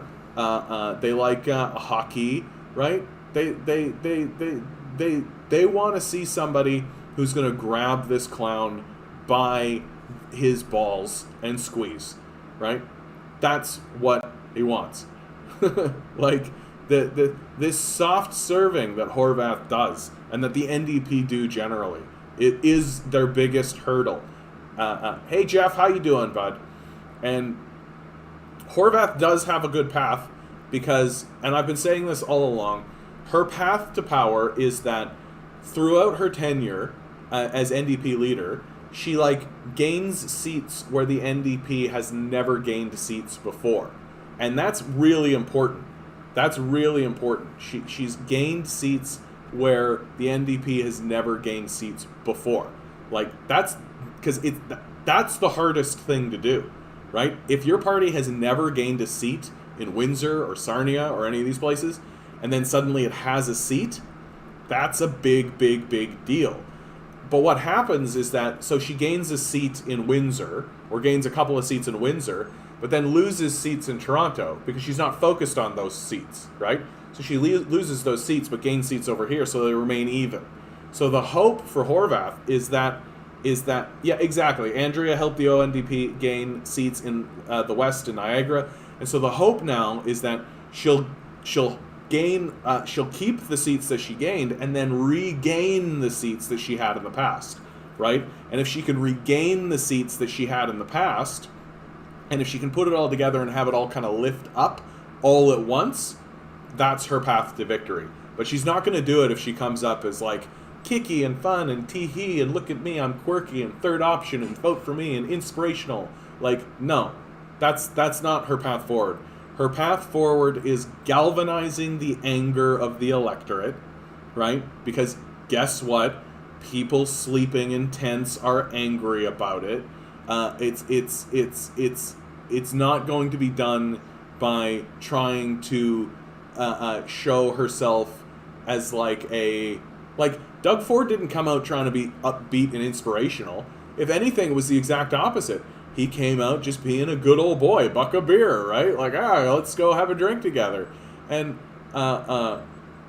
Horvath, like, I just don't understand why the NDP look at Doug Ford's successful campaign, right, and don't think, oh, maybe we should try to do something similar to that, where like we appeal to kind of the lowest common denominator, because guess what? The lowest common denominator is the actual average voter. That the average voter is like, oh yeah, buck a beer, right? That's the average voter. And if between these two options, like Horvath is going to come out and she's going to say things like, Doug Ford's tenure as Premier of Ontario was unacceptable, right? So compare that to what Del Duca will say, which is, this guy's a failure, we need to get rid of him. Which one of those two do you think the buck a beer crowd is really going to be attracted to, right? That's unacceptable. This guy's a clown, get rid of him. Which one of those two do you actually think people are going to vote for? And so Horvath's biggest hurdle as a governor is her own presentation, is her own self. And she just routinely does not, and this is true of the NDP across the board, they just do not galvanize the anger of the electorate on the campaign trail. They do really, really good work governing and working as opposition leaders, and they do great work inside the legislature itself. But then when the time comes to campaign, they just turn into grinning idiots. And people look at them and they know they're being lied to. Like, that's another big thing. Like, they know they're being lied to. They understand that the person who's being presented to them is not genuine. Like, a big reason why Doug Ford wins, like, the people who are voting for him kind of know that he's dumb. Like, they know, right? Like, they understand that. But he's genuine. Like, he's a real person standing in front of them. Like, they can see him. Like, they know. And we know. And if you come out being like, hi, I'm the NDP, haha, vote for me, haha, we know you're fucking full of shit. And if you're going to lie to us right in front of our face in terms of the presentation of who you are as a person, we're not going to support you. And that's the NDP's biggest hurdle, that they refuse to actually tell the truth on the campaign trail. They try to move to the center, and they try to appeal to like 70-year-old grandmothers and the Karens of the world, when they got to come out swinging, and they got to start telling the truth about what's happening. Like, there are people living in tents, for Christ's sakes. There are people living in tent cities, for Christ's sakes. Like, we don't want to see some grinning moron come out and tell us how kicky and inspirational they are. We're not interested. Like, and I can't believe she's not putting it, like, I'm so concerned that they're going to come out and they're just going to do what Mulcair did and just tank it. Like, just like a bunch of fucking morons. I don't want to be sitting here during election season being like, they're fucking tanking this. I don't want to be talking that way when the time comes. Yeah. Anyway. Andrew Horvath, if you watch this, because I know you watch this, fire your campaign managers and hire me. Or don't fire your campaign managers, just hire me.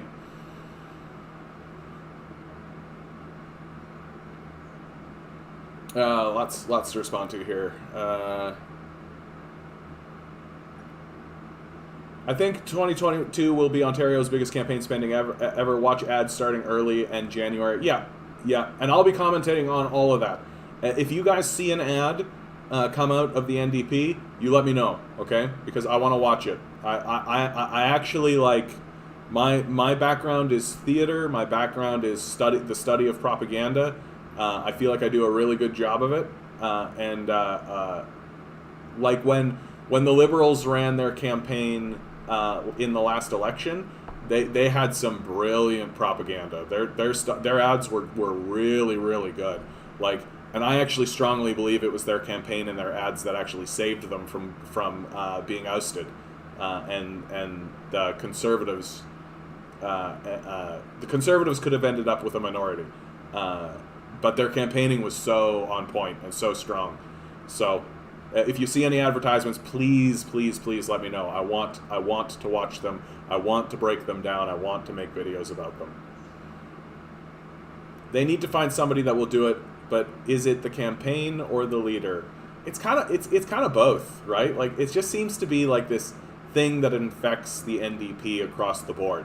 That they want to be angry and they want to galvanize the populace in that way, but simultaneously they don't want to alienate 70-year-old conservative voters. And I just really think it does come down to, like, you have to be willing to alienate your enemies, right? Your enemies are not going to suddenly start voting for you.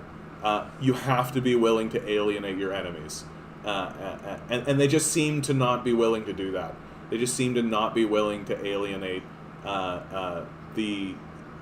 their class enemies. Also, if I recall correctly, there are 1 to 2 million newer voters than in 2018, so the youth better turn out. I will campaign so hard, harder than I've ever done before. Well, and recently the youth have been turning out, Vince.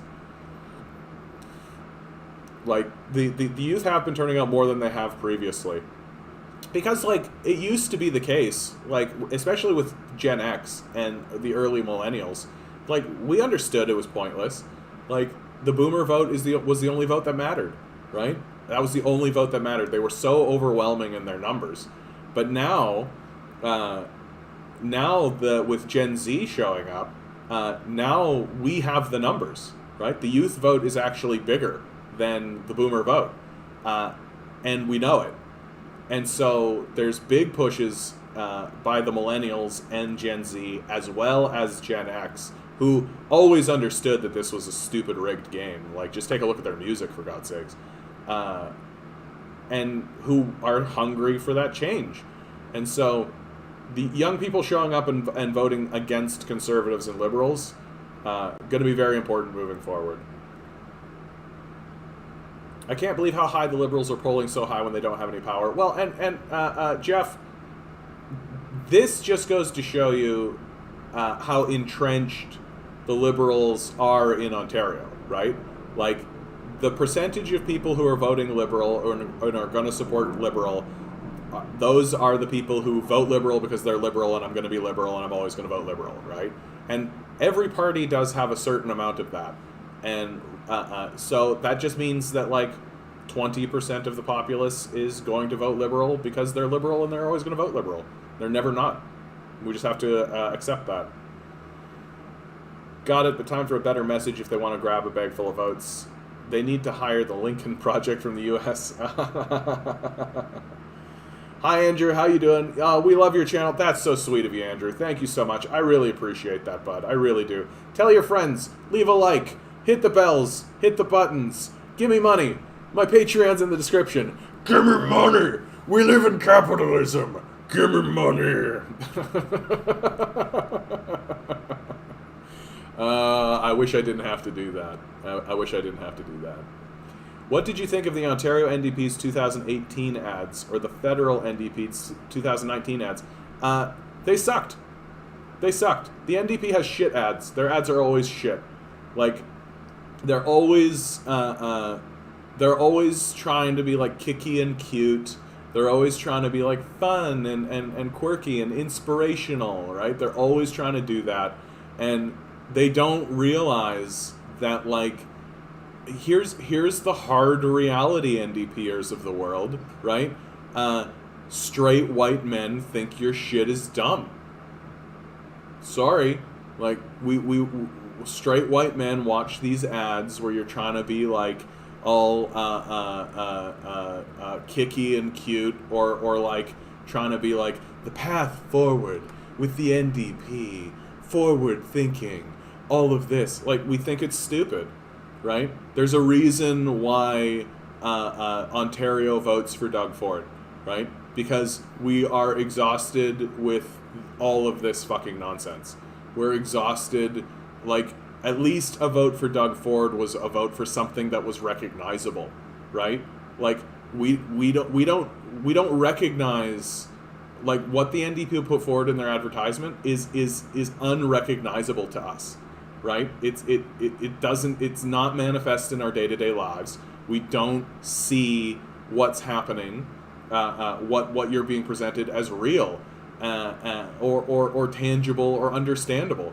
Whereas when the Liberals advertise, right, like the most brilliant ad that the Liberals did in the last federal election had Justin Trudeau on a bus, right? They put him on a transit bus, right? Which I thought was brilliant. I thought it was just brilliant to put him on a bus, because it was like, yeah, there's something recognizable. There's something that we can all attach to, right?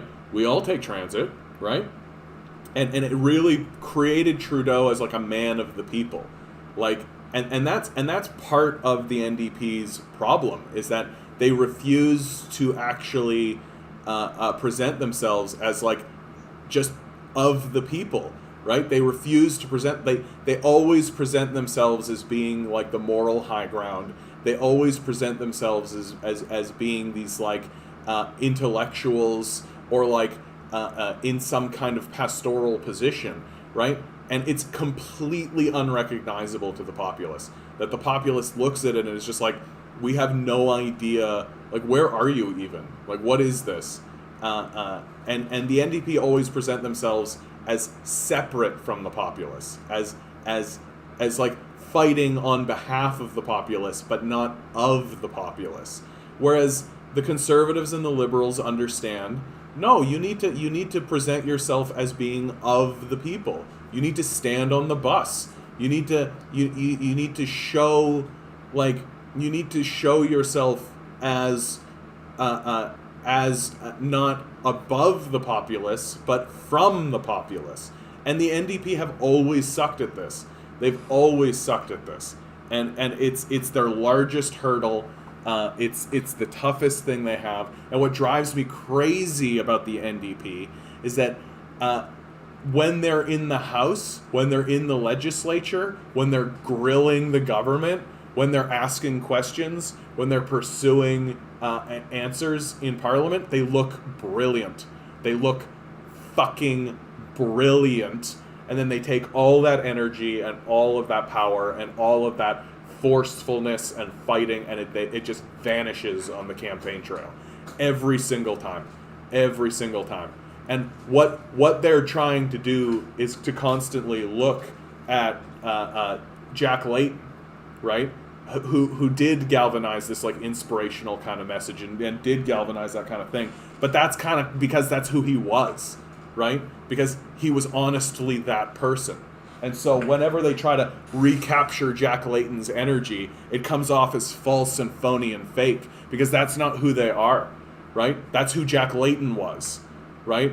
And if you're trying to capture somebody else's energy, then you're not showing your own energy, and so you're fundamentally being dishonest. You're fundamentally lying to us, and we can see it. We know, right? And which is why, like, again, like the Liberal campaign and the Conservative campaigns are more effective because they're rooted in something that's more tangible and real, right? Like, Justin Trudeau takes the bus. Let's put him on the bus, right? Like, it's Doug Ford is sort of a lovable oaf. Let's make him a lovable oaf, right? Buck a beer, huh? Low hydro rates, huh? Come on, for the people. It completely worked, right? Because ultimately, people will support honesty. And I don't mean honesty in terms of like he promised this and then delivered on it, right? Because Canadians don't think about it that far. and it's just like George W. Bush in the United States, right? He wins the election because people are saying, like, he was just like a guy I could have a beer with. I just felt like I could have a beer with him, right? Like, and guess what? You could. George W. Bush is a good old boy, right? He's just a good old boy. He's just kind of a dumb oaf. And the NDP just consistently and continuously presents themselves as, like, above the fray, as being, like, clean, right? Inspirational, right? Moving forward into the energy of the life force and all this kind of stuff. And the Buck-A-Beer crowd looks at it and goes, like, what the fuck are they even talking about? That's fucking stupid. That's it. That's it. And I'm so concerned that Andrea Horwath is going to take this exact same failed tactic that doesn't work, right? And we know it's a failure because they are yet to win an election with it. And she's going to try it again, and it's going to tank.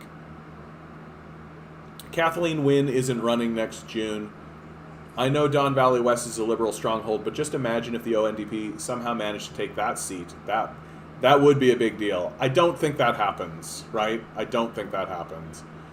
Did you see CTV's interview with Paul Calandra? No. God, he's so infuriating, the most narcissistic egoist right after Ford. Yeah, he's a conservative, right? Okay, guys, I'm going to pause this for just a minute. Chair stream, pay attention to the chair.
All right, buddy. I got your toy right here. You want to go get it?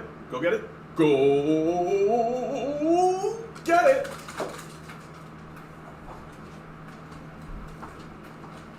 We had kind of a nappy day today, and so he's a little bit playful at the moment. Usually he's just happy to... Oh, what are you doing, buddy? What are you doing? Oh, okay. Okay. Hold on. Ah, I got it. Oh, you suck. I defeated a pug. Go get it. I hope you guys are doing really well out there. Man, I'm looking forward to this weekend. I'm going to get out to the beach. I'm going to have some mimosas. I love this story, dude. Maxime Bernier has been arrested. Hilarious story, right? Like, oh, what, you mean ignoring the laws and campaigning without masks? There are consequences to my actions? What? Go get it. Yeah, I know, buddy. It's hot. You're such a good boy. It's worth watching. Well, hold on. How long is this? Because, like, you've piqued my curiosity. CTV, interview Paul Calandra.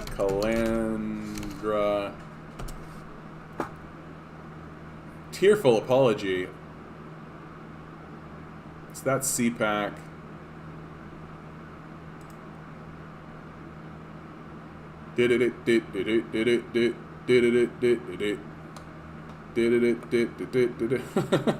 Just look at this guy.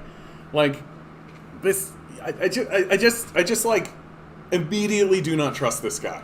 I just like look at him and I'm like, oh, you're full of shit, and I can tell right off the cuff. Anyway. No, that's not it. Okay. I'll try and find it later. And Vince, if you have like a link or something, it's on their YouTube channel, by the way. Oh, okay. I was going to show this. Forgot it. Paul, YouTube channel. So it would be Conservative Ontario Conservatives. There's the Ontario PC Party. It's about turning this province around. Yeah.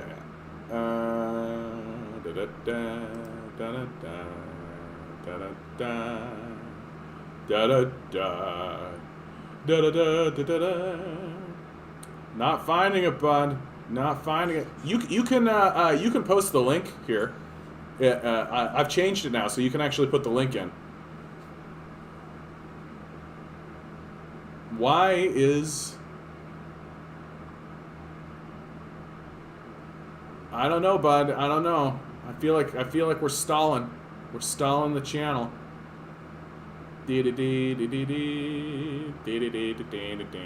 this is like 3 years ago. What the heck? What the heck? Sort by date added, newest. 3 years ago. What the hell? So they've literally only put up stuff 3 years ago and nothing since. Am I in the right spot? Am I in the right spot? Here. Why? Let's just do a search. Why is Ontario Premier Doug Ford invoking the rarely... We're getting real specific. Used notwithstanding club. If this doesn't bring it up, bud, I'm abandoning ship. I'm abandoning ship. CTV News. There it is. 5 hours ago. Here we go. I'm Jean-Nicolas, the UNHCR. But now if it's like a 20-minute thing, we're not going to watch it. Okay? One of the worst humanitarian. Why did the Doug Ford government recall legislatures back? Is it related to the COVID pandemic? No. Is it to address Islamophobia in the wake of the Sunday attack on the Muslim family? No. It's not. It's to invoke something called the Notwithstanding Clause, which will restore election financing rules that were struck down and deemed unconstitutional by an Ontario court. Let me just quickly give you the background. An Ontario Superior Court judge ruled early this week against the provincial government on a key election financing issue. The Ford government had wanted to double the time that third parties like unions and other groups are restricted from running advertisements from 6 months to 12 months. The judge said, no, that's unconstitutional. It's an infringement on free speech. So now the Ford government says, all right, fine, we're just going to reintroduce the law, but we'll use the Notwithstanding Clause, which allows provinces to essentially sometimes ignore the charter. Why are they doing this? Let's find out as the Ontario Government House Leader Paul Calandra joins us. Good to have you back on the... I am so excited for this. I'm just going to pause and just be like, I am actually super excited for this. First of all, good for him for growing a beard. That's an important decision. You'll notice that there are lots of politicians, such as Justin Trudeau. I love talking about this, right? Because again, I'm a theater practitioner, right? My background is in theater. Gives a sharp eye for propaganda and the reason why people are doing things. You'll notice that Justin Trudeau had like he had like the clean cut, the short hair, right? Looked great, youthful, vigorous. Went through the election, had the blackface scandal, right? The blackface scandal. Lots of people broke up with their boyfriend, Justin Trudeau. And so what's he do? He comes out, now he's got the long flowing locks, he's got the salt and peppery beard, and in its presentation, it exists to show people, I've grown. You know? That was young Justin Trudeau. The blackface Justin Trudeau was the young Justin Trudeau. Now I'm an older man, refined and dignified, right? And I can see that Paul blah blah blah, whatever is stupid, Paul stupid face here is doing the same thing because we just saw the picture of him and I said straight out, oh yeah, look at his face, he looks untrustworthy. This guy looks trustworthy. I'm looking at this guy and I'm going like, oh okay, here's a guy I could believe. I don't, but let's hear what this goober has to say. The program, Mr. Calandra, it's been a long time. An Ontario court deemed your government's changes to the Election Act unconstitutional. Why does your government think, you know what, it's so urgent, we're going to go against what the judge says, against what the charter said, and impose a gag on third-party advertisers for a year? Well, look, to be clear, when the judge made his ruling, Evan, he also avoided the act that was in place. So right now in the province of Ontario, there are no regulations or controls over third-party advertising at all. So we knew that we had to come back and do something as quickly as possible, and that's why we have brought the legislature back to do that. Look, with respect to the limits that we're putting in place, we have decided, the legislature had extensive debate on this, and we decided that 12 months in the context of a fixed election date, a rarity, but becoming more common in parliamentary democracies, with the highest spending limits to go along with that, was the appropriate balance for the province of Ontario, a province which had very little accountability for many years. It really was the Wild West in the province of Ontario, unlike most other provinces in the past.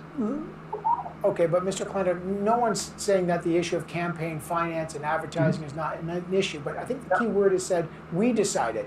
Your government decided that it's okay to go against the charter, go against what a judge says, a Superior Court judge says is the Constitution, and infringe on free speech. You realize when governments make decisions that they're going to use the constitutional nuclear button to limit free speech because you believe it's necessary, don't you see that's a little dangerous? Well, I look at what the ruling that I really like this guy. This guy here, he's actually like you know that you have done something egregious as the ruling political party if the corporate media is actually willing to hold your feet to the fire over it, right? Like, part of the thing that I try to do on my channel is to highlight stuff that the corporate media is ignoring, right? They're all putting Bill C-10 in front of your face, but they're not talking about the Canadian Infrastructure Bank, which is far more dangerous, right? That's what I'm trying to do. But like, you know you've completely stepped in it when like corporate media is like, don't you think that's fucking dangerous, bud? Like, don't you think it's a bad idea to do that? Don't you see how there's a conflict of interest here? And so this guy's doing a great job because he's been permitted to do his job for once. That the judge made. The judge agreed that limits were needed on third-party advertising, and the judge agreed that it was constitutional to do so. I don't think, as you just said, I don't think anybody would disagree on that. But he said your limits of 12 months were unconstitutional. That's the key. 12 months was unconstitutional. Yep. And we believe that 12 months, given the fact that the spending limits that we're putting in place in that time period are the highest in Canada, even higher than the federal government's limits. Look, we're talking about $600,000 in the year leading up to an election per third party, and $24,000 to be spent. That can be spent in each of the individual ridings. That compares to, I think, $10,500 federally and about $550,000 federally. But we made the decision that 12 months, the highest spending limits in the country, was the appropriate balance for the people. So just respectfully, you're talking the politics, and I think the judge is talking the principle here, and the principle is the Constitution. The Canadian Civil Liberties Association, they're saying, given the subject of the law and its impact of the provincial election, it's cravenly self-interested and abuse of an extraordinary power. Look, I know your government was blasted by a lot of you. He just said to this guy's face, even though it was a quote, but like he said it to his face, that it was a craven abuse of power, right? He just said it to this guy's face. And this guy, he's just going to say the same stupid shit over and over again, right? He's got his dumb cue card, he's got his talking point, right? He doesn't give a fuck, right? Union ads, and you don't like it, and now they're going to be limited for 12 months. But the principle is, you're saying we believe it's okay to limit free speech, to gag third parties, to go against the Constitution, to go against a judge, to violate the Charter because we believe it's better. Do you realize that that's a dangerous precedent for governments to be able to use this power to do that in principle? Look, Evan, what we're actually bringing forward is a law which allows and codifies the fact that third parties can and should be able to participate in elections in the province of Ontario. We're doing it at the highest level in the country, higher than even the federal government levels do, for the province of Ontario only. We are codifying that in law. We are saying that in the context of a fixed election date in a parliamentary democracy, which is very unique, frankly, becoming more common, building on what Mr. Chrétien started in 1997, Mr. Harper continued with, and here in the province of Ontario, Premier Wynne started in 2018. We think 12 months, given that context, is an acceptable limit. And I appreciate what you're saying, but this is what the Parliament of Ontario decided on. We had extensive overview of this legislation throughout the spring through committee hearings. Okay. But I get it. But the judge says it's so I'm just saying, you're admitting, yes, we violate the Constitution, but we as a majority government think we have the power to do it. So even though this is against the Constitution on free speech, according to the Charter, you think this is the right thing to do. Okay, I'm just, it's an interesting decision and one that I know is going to cause a lot of debate. Unfortunately, I wish you and I could have more time to debate. I always appreciate having you on the program, to the Ontario House Leader, Paul Callander, but I do appreciate you joining us, Mr. Callander. Thank you. These Conservatives are desperate. That's all it's coming down to, right? They're desperate. They know that they're on the decline. They know that they're sliding. They know that because everything I say in regards to how polling data works and how it works outside of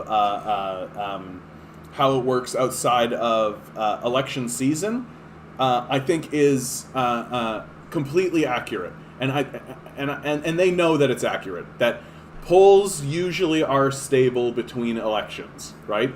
And that the populace very rarely changes their opinion. And so when Doug Ford's polls tank before an election season starts, are they desperate? Are they desperate? And this is a gambit that they're playing, right? They know that people are going to be disgruntled about this. They know that they're going to be angry about it. They know that they're going to be grumpy, but they probably also know that if they don't try to do something like this, that they're going to get pilloried, and they are going to get pilloried. Like it's like this government sucks. It fucking sucks. It's not interested in governing. It's not It's literally just Doug Ford trying to make money for himself and his buddies. That's literally what this government is. And so they know that they're in trouble. And that's what this whole thing is about. And that's what I got from that conversation.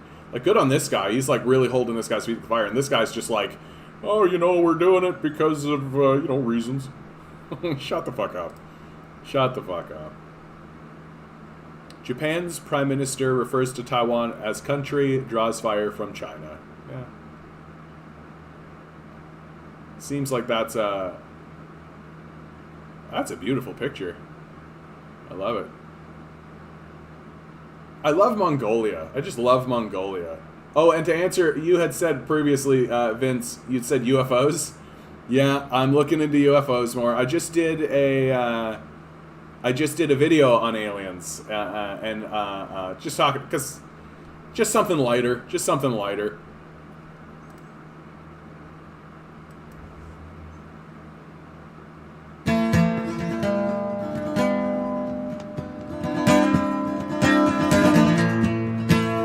When Chevron came to Ecuador, it was Texaco back then. They did there what they did so many times again. An ocean of sludge stored in pits unlined, no stone unturned, no resources unmined. They call it the Chernobyl of the Amazon. 1,000 square miles, dead and gone. When Chevron came to Ecuador, it was a dictatorship there.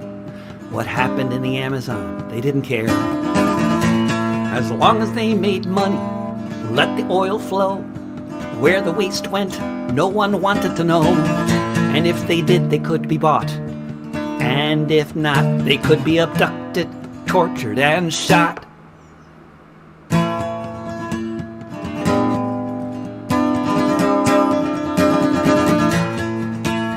When Chevron came to Ecuador, the location was preferred by the oil corporation. Because they had free reign, there was no oversight. And if anyone complained, then one night they'd not be seen again. It was a torture state. That was why Chevron thought it was so great.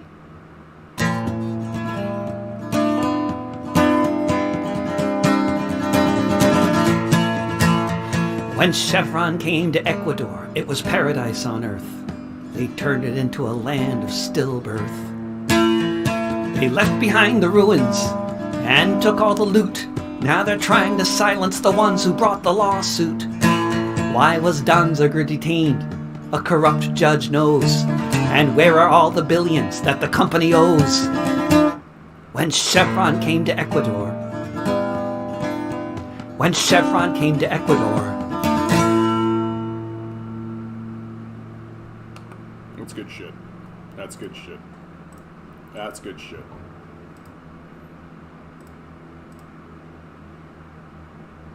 That's good shit. Music, man. The power of music. Yeah, DJ. How you doing, bud? Good to see you. Mongolians broke my city wall. South Park. Yeah, South Park, man. Always on point. Always on point. Yeah, the Chevron story is absolutely astounding. I listened to an interview that was done by the Chapo Trap House boys, who interviewed one of the lawyers who was bringing a lawsuit to Chevron, and he was talking about the like high level of corruption that he was facing, and the like within the judicial system in America, and like the unprecedented level of bullshit that he was putting up with. Yeah, man, I'm doing real good. I'm doing real good. I'm having a moment where like I'm kind of coming to terms with like I crested the 500 subscriber, right? And you would think that would be like a real joyful occasion, but for me it was like a goal that I wanted to reach. But it's that classic like I hit the goal, now what, right? And this last week my subscriber count has kind of been just like fluctuating on 520. And I've just been getting like in my head and anxious about it, and I just like yesterday I just kind of took a breath after the stream. I took a breath and I realized like I really enjoyed doing this stream. I really enjoyed talking to you guys in the chat. I really enjoyed just talking about the world and having and getting feedback and discussing and all of that. And I really, really realized, like, I don't need to have this anxiety. I don't need to have this kind of stuff.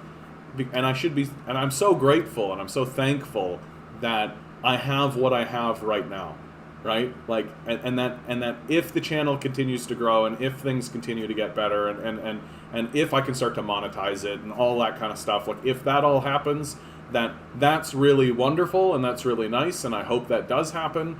But what I have right now is already wonderful and is already really beautiful, and I just hope that it can continue to grow and continue to just become bigger and better and beautiful. But I don't want to hyper focus on that, and I don't want, because that's how my brain works. I get hyper focused on things, and then and then I drop it. Right? Like I drop it. It's 100% how my brain works. I get hyper focused on something, and then I get to a point where I get like either bored of it, or I just don't, or it just isn't fueling me somehow, and then I drop it. And I feel like that started to happen with this channel, and I just needed to pause and be like, no, like this is beautiful. Like what a beautiful thing. Like it's.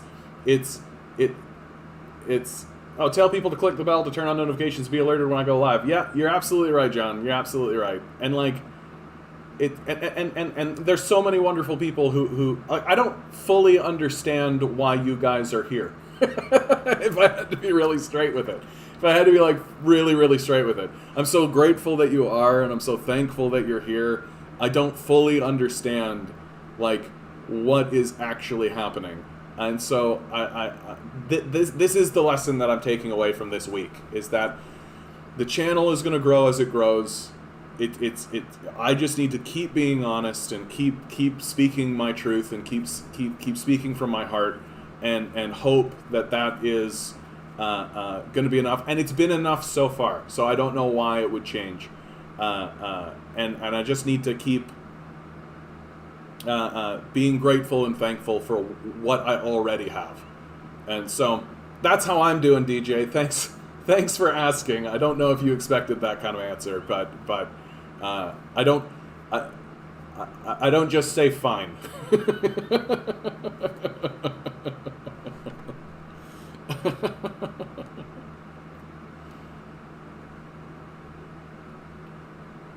new, charismatic, wise, knowledgeable, honest, and pure. A positive in this case? Chase? John. That's very sweet of you to say, John. I really appreciate that. That's really sweet of you to say. Thank you so much, bud. Why would the Democrat congressional leadership condemn Omar but leave Sinema and Manchin alone? Think, Mark. Think.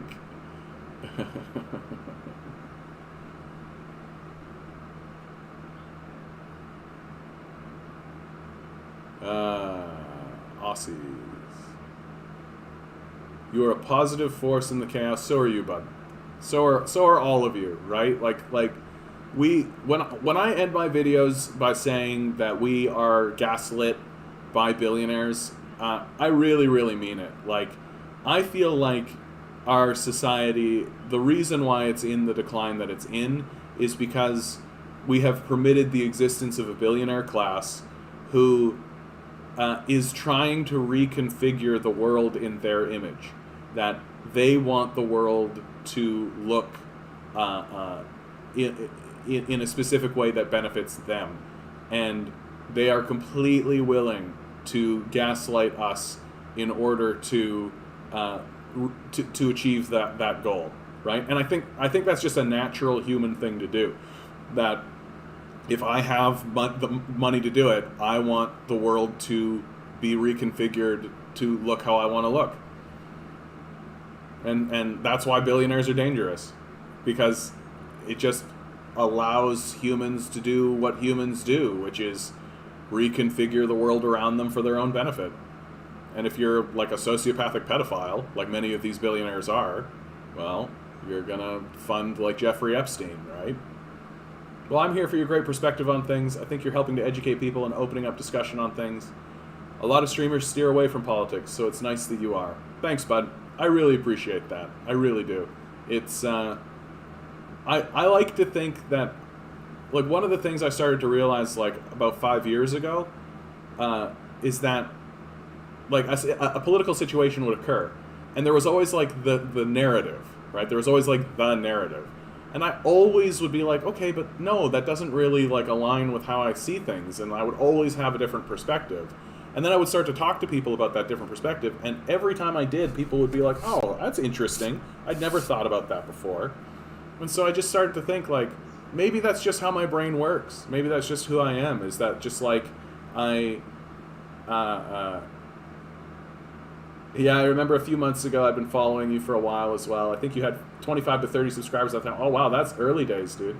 And watch you grow to 100 to 200 and so on. It's great to see the channel grow. Yeah, I'm glad to hear that from the outside perspective, bud.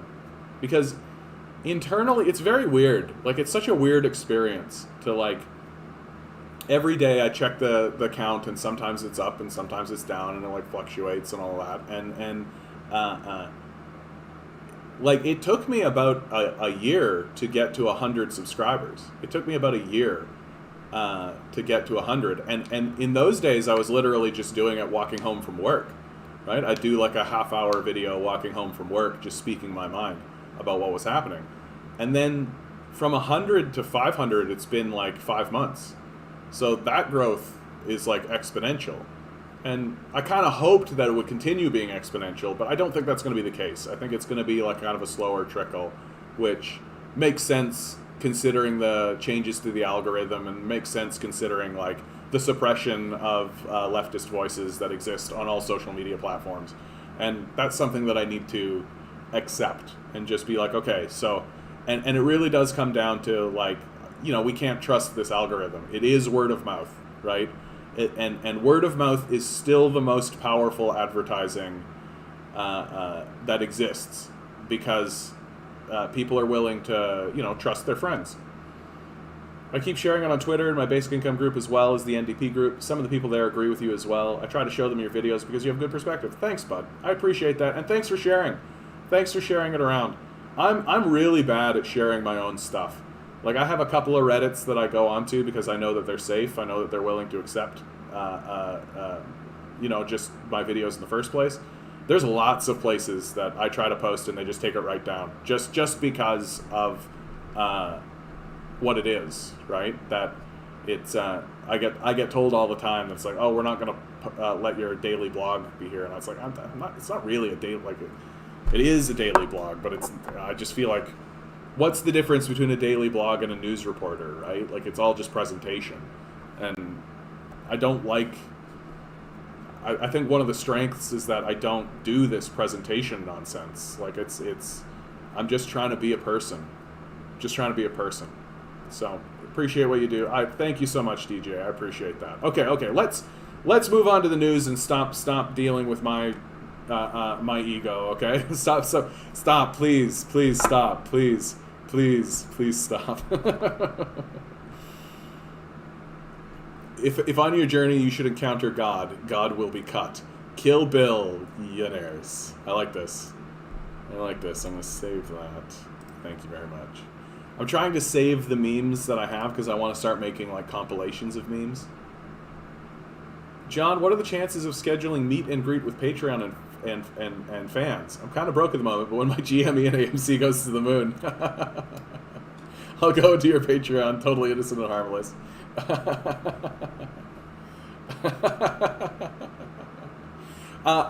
So John, if you become a Patreon, you get to go into the Discord.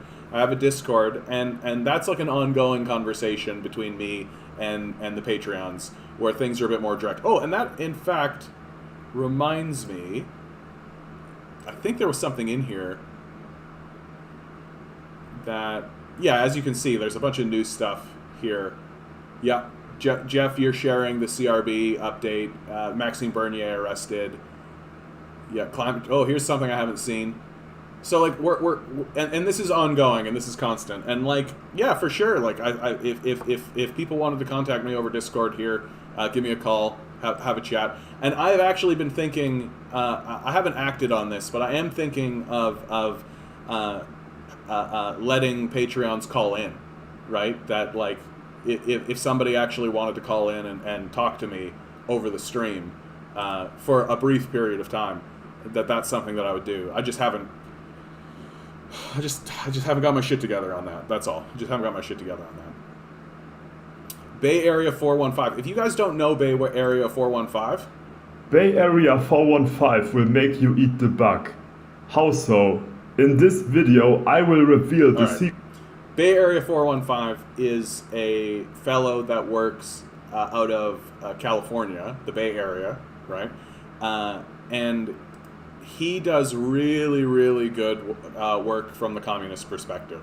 Very informative, very well researched, very well read. He's a lawyer, and you can see he like wears this mask and all this kind of stuff because, and I've heard him be interviewed about this. And he's doing it less to protect his own identity, but to protect the identity of his friends and family. That it's not safe to be a communist, right? It's very so, and especially like someone who's trying to be as informative as he has been. Like, a lot of the information I have about China comes from this guy. So I really strongly suggest, if you want good educational content, Bay Area 415 it is top tier, and I know that he's being suppressed. I know that he's being suppressed because he does not have the viewer count to reflect how excellent his work actually is. Like, there are dudes who like literally they just like walk around China.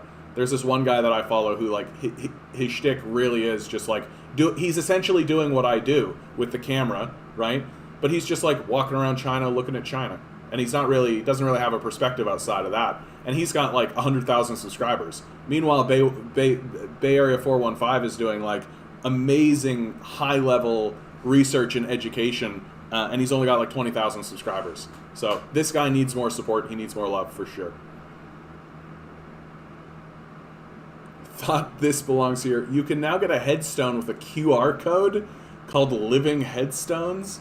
They show pages with photos, video biographies, and comments from loved ones. I guess. I don't know what to think about this.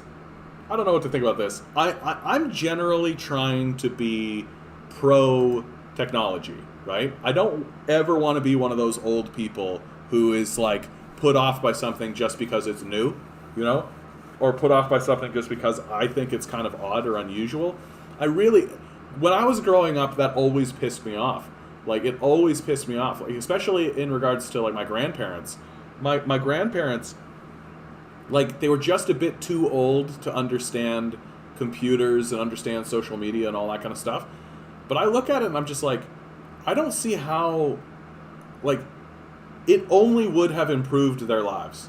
It only would have made their lives better. Like, my grandma would, like, literally... Yeah, it is a bit creepy, Ruth. You are right about that. Like, I'm looking at it and being like... But at the same time, like, if... I've seen tombstones where they have, like, photos and pictures engraved in the tombstone, right? Like, this idea where there's a QR code and you can kind of, like, buzz it and then, like, see, like, a bunch of information. I think the thing I don't like about it is strictly that it is the only thing on the tombstone, right? Like, instead of it being like the name and maybe a phrase or something like this, and then this QR code is like there in the corner, right? Instead of that, it's just the QR code, right?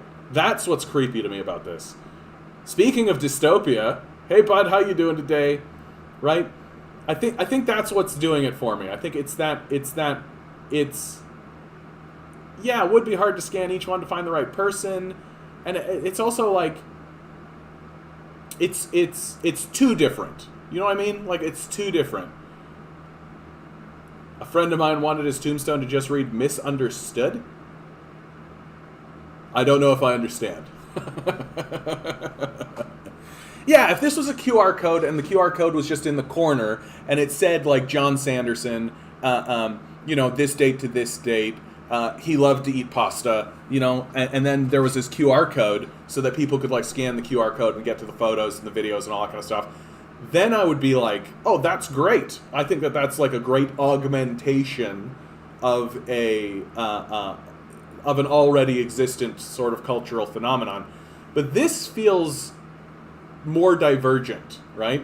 Like, that unless you have access to this technology that lets you scan this, you can't participate in this other thing. And, like, in 200 years, people are going to look at a tombstone like this and be like, what the fuck is even happening here? Right? Like, that's something that people don't think about, right? People think that stuff like QR codes and smartphones and all this kind of stuff is how it's going to be forever, right? Just like how people thought that, like, 8 tracks was going to be it forever, right? And it's just not how things go. That, like, these technologies become obsolete. And stuff like this I look at, and people are going to just be like, so this person with this tombstone is just going to be forgotten because all of that information is going to become obsolete at some point.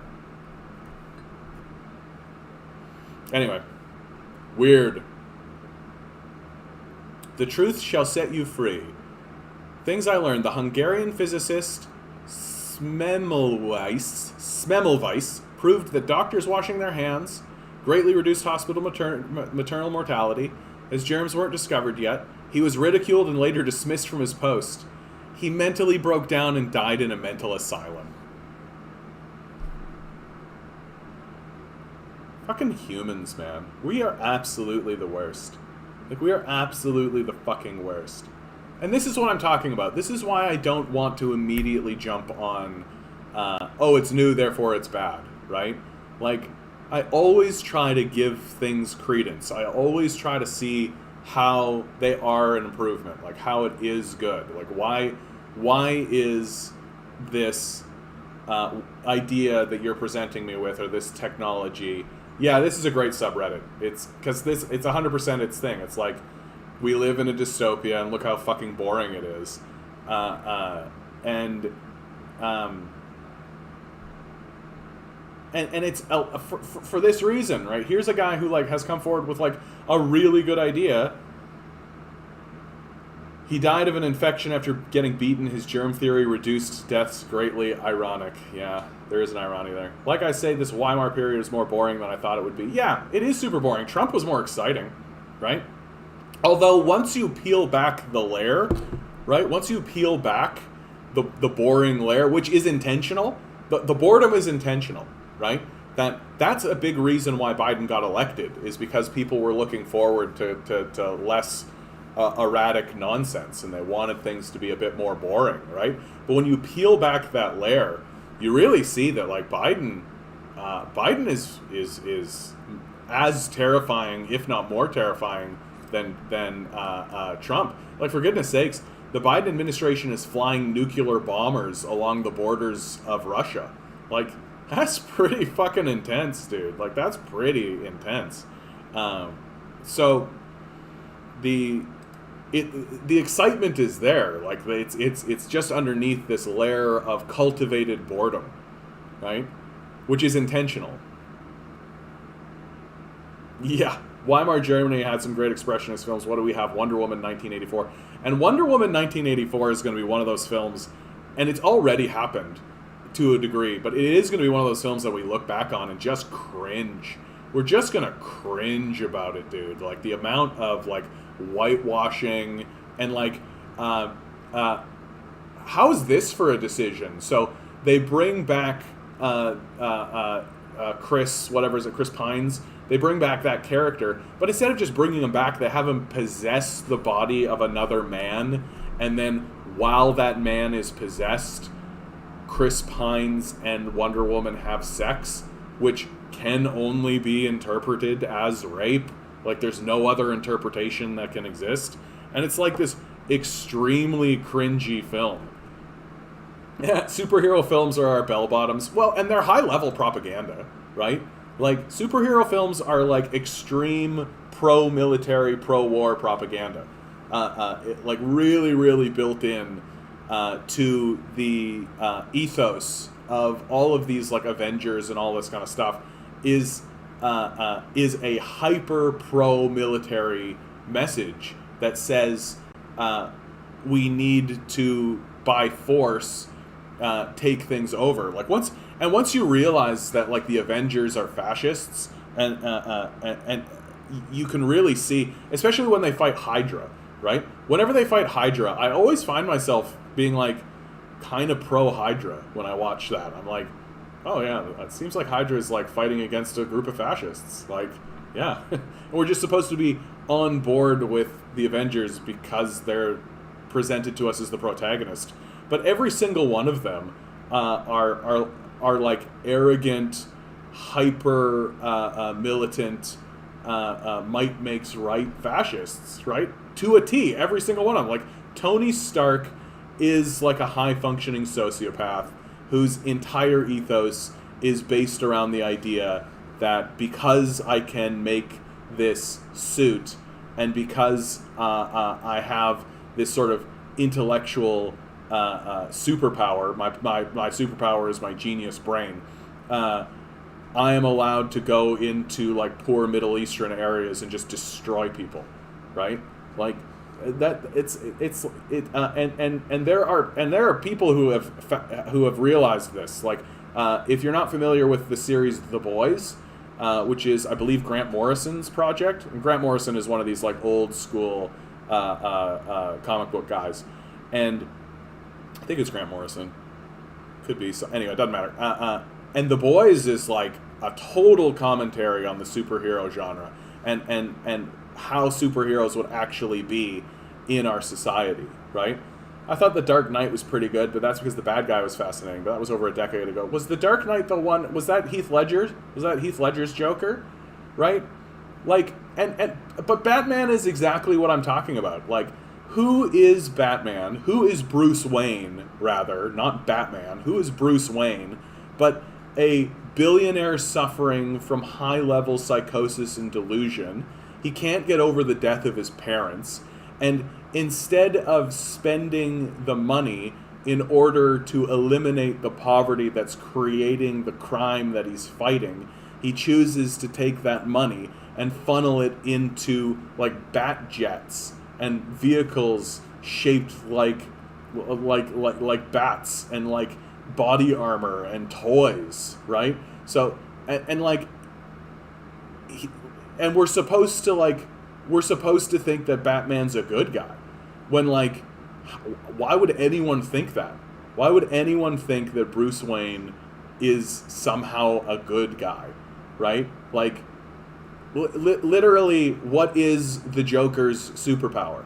What is Bane's superpower? What is Raj Al Ghul's superpower? They don't have any, right? They don't have any superpowers. Their superpower is going into a bar where there's a bunch of poor people who have been completely destroyed by an economic system that has failed them completely, and saying, hey, you guys want to go do some crime? That's literally their superpower, and it could be defeated if billionaire Bruce Wayne just funded a basic income and just said to these poor people who are living in desperation, oh, you know what? You don't need to turn to criminals like the Joker. You don't need to turn to these people. You can get food and shelter. Here you go. And instead of that, he takes that money and funnels it into this insane, hyper-militaristic, fascist vigilante project of dropping bombs on the poor people he creates, right? It's a total commentary on the insanity of the capitalist system that is generating the fascist propaganda that we're all supposed to go along with. And when you actually watch, like, The Dark Knight or that trilogy, right? Like, Batman has no ethos, and his statements are like hyper fascist all the time. He's constantly saying just like these hyper fascist slogans that we're all supposed to be like, wow, that's so woke, or that's so deep. He's like standing there being like, it's what I do that defines me. That's just the restatement of the fascist Übermensch arc, right? That every person is a hero and is on their own heroic journey and all of this kind of stuff. What's the difference between you and me, Batman? I'm not wearing hockey pads. What is that but might makes right? Right? Like, oh, I'm not wearing hockey pads, so me getting into this like jet-fueled Batmobile, this tank that I'm driving around, is justified because I'm strong and you're weak, right? And it's just constantly this way. And Batman's the worst one because, like, at least Tony Stark attempts to root his own narcissism and psychosis in this idea that he can do good, right? Whereas Batman is completely rooted in the vengeance path, trying to seek a perpetual unending war against crime itself, because crime is the reason why his parents are dead, right? My favorite films are film noir, one of the few good things America has produced because it exposed the darker side of American life. Yeah. And, movies like Chinatown, right? Like back in the 70s. Like, modern day film is so fucking dumb. I hate it. Like, it's I think the only good thing that has actually come out of this superhero era has been Joker.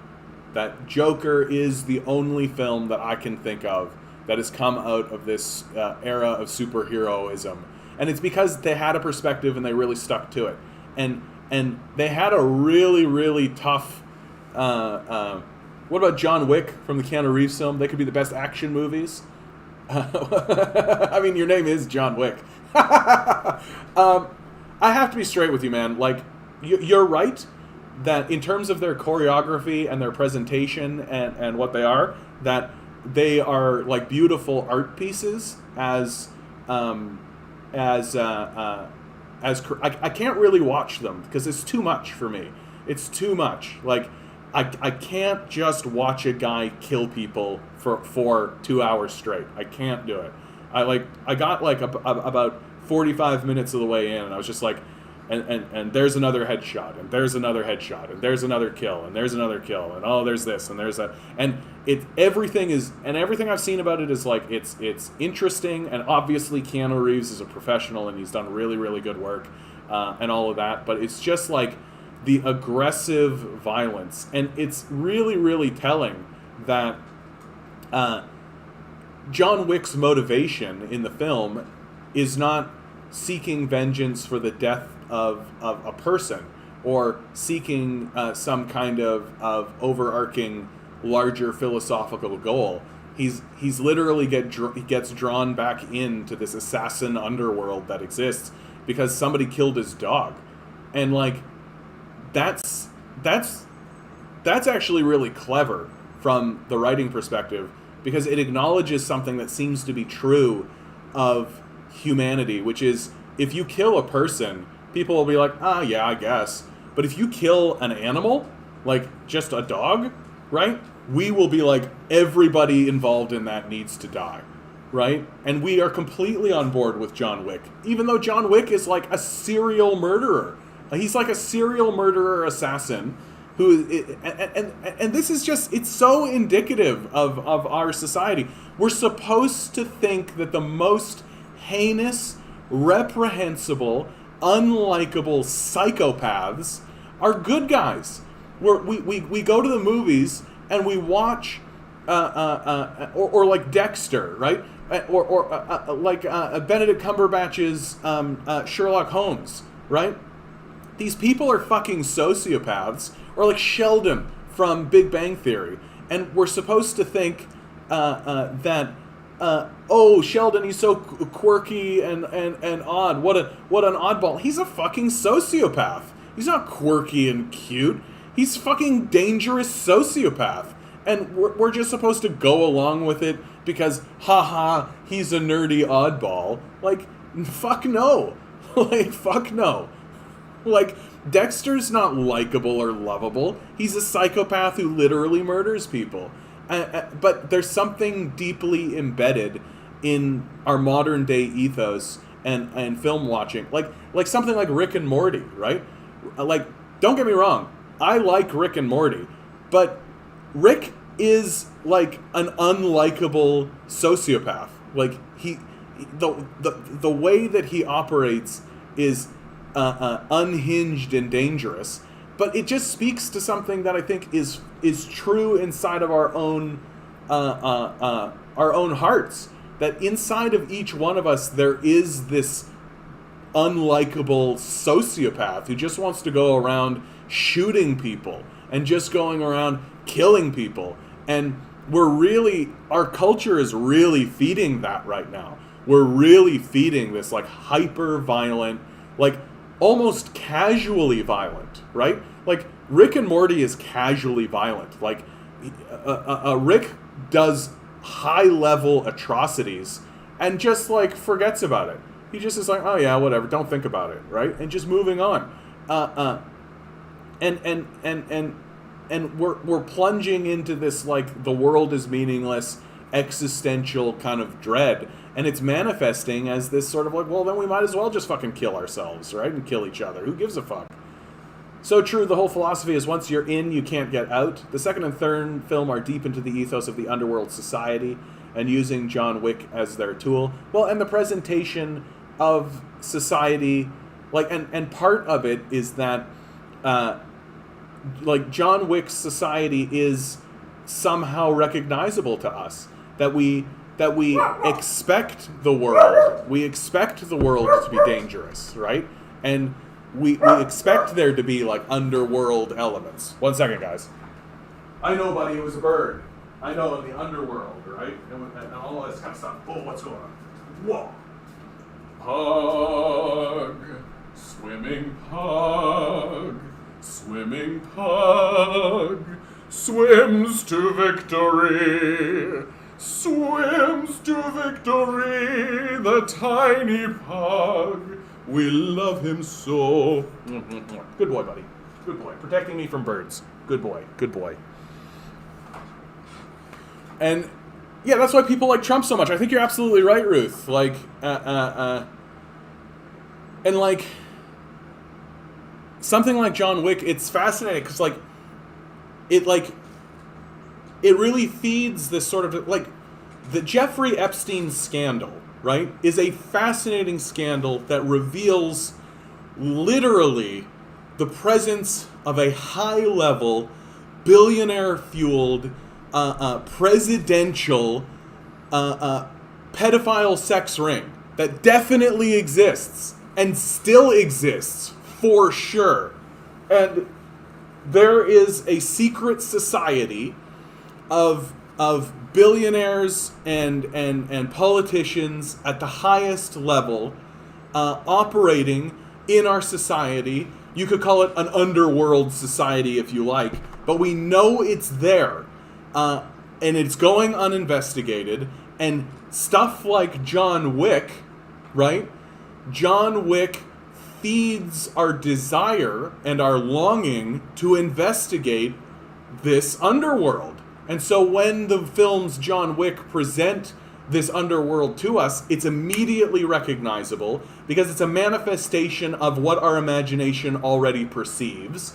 And then on top of that, we don't care that John Wick is an assassin. We don't care that he is like this reprehensible, repugnant serial killer.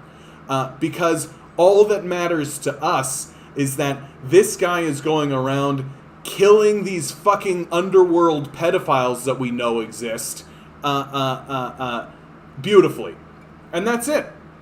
That's that film in a nutshell, if you ask me. That's that whole film franchise in a nutshell, is that it's taking our internal desire to investigate this fucking underworld pedophile sex ring that we know exists, and to go in with a gun and kill all these motherfuckers, and we don't give a shit if that makes us these reprehensible assholes. It doesn't matter to us at all. That if we found out that somebody like John Wick went to Jeffrey Epstein's island and shot the fuck out of everybody, we would go, fantastic, fantastic, wonderful. And if we found out that John Wick himself was this murderous, sociopathic killer, we wouldn't give a fuck at all. We'd be like, oh, he just murdered everybody at Jeffrey Epstein's island? Fantastic.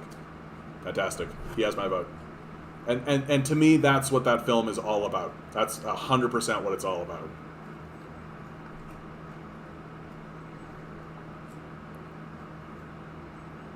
Oh, big fire done to some Parliament.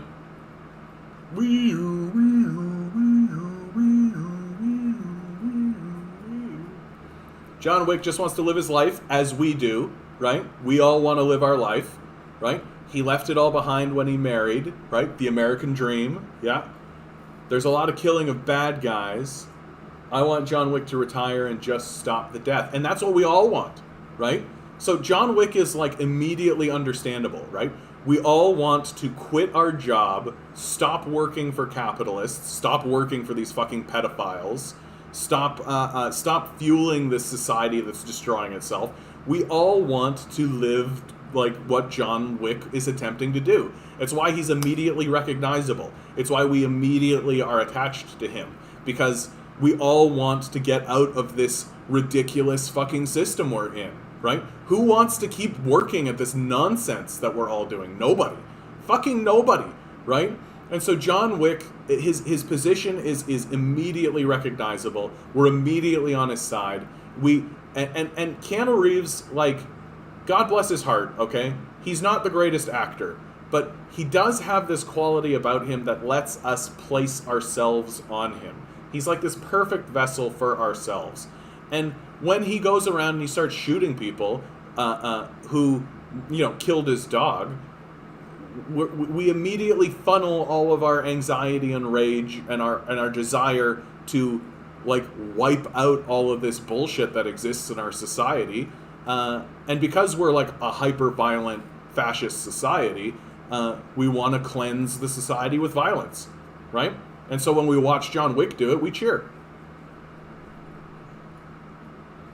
I assume any film or music made in the last 20 years is garbage until proven otherwise. Well, but like, film, television, music is always a reflection of the society that generated it, right? So it's always worthy of consideration, and it's always worthy of analysis. And the fact that it's garbage just tells you that your society is garbage, right? We don't have a culture, not really. Like, our culture is just like the worship of money and the use of violence to enforce the worship of money. That's the entire culture in a nutshell. And everything ties into that. That everything that gets said and everything that gets done in our society is to perpetuate the worship of money and the fact that we're willing to use high-level violence to enforce that worship.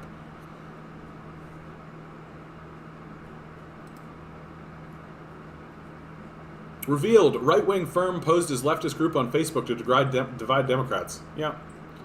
I love it, because sometimes there are these, like, articles that come out, and you can tell that like, The Guardian is trying to, like, create a big splash, and, like, oh my goodness, look at this kind of thing, and, like, literally something like this, I look at it and I'm like, yeah, of course they are. I don't need a fucking article to tell me about that. Like, yeah, obviously they are. Oh yeah, the protests against neoliberalism and state violence in Colombia continue. It's a disaster what's happening in Colombia.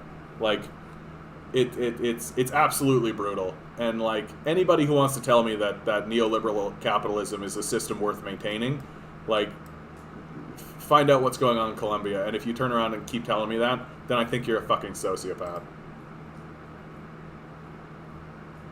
It is, but yeah, John Wick is a vigilante. That's who he is, right? It's just instead of fighting weird, clown-faced makeup people, he's fighting gangsters fundamentally, like assassins, right?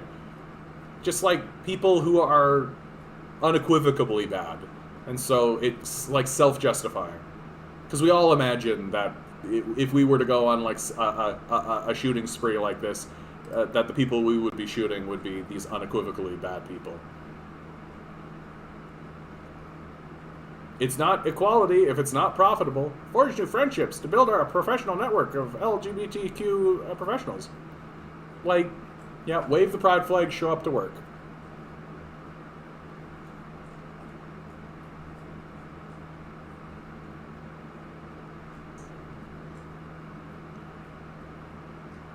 Yeah.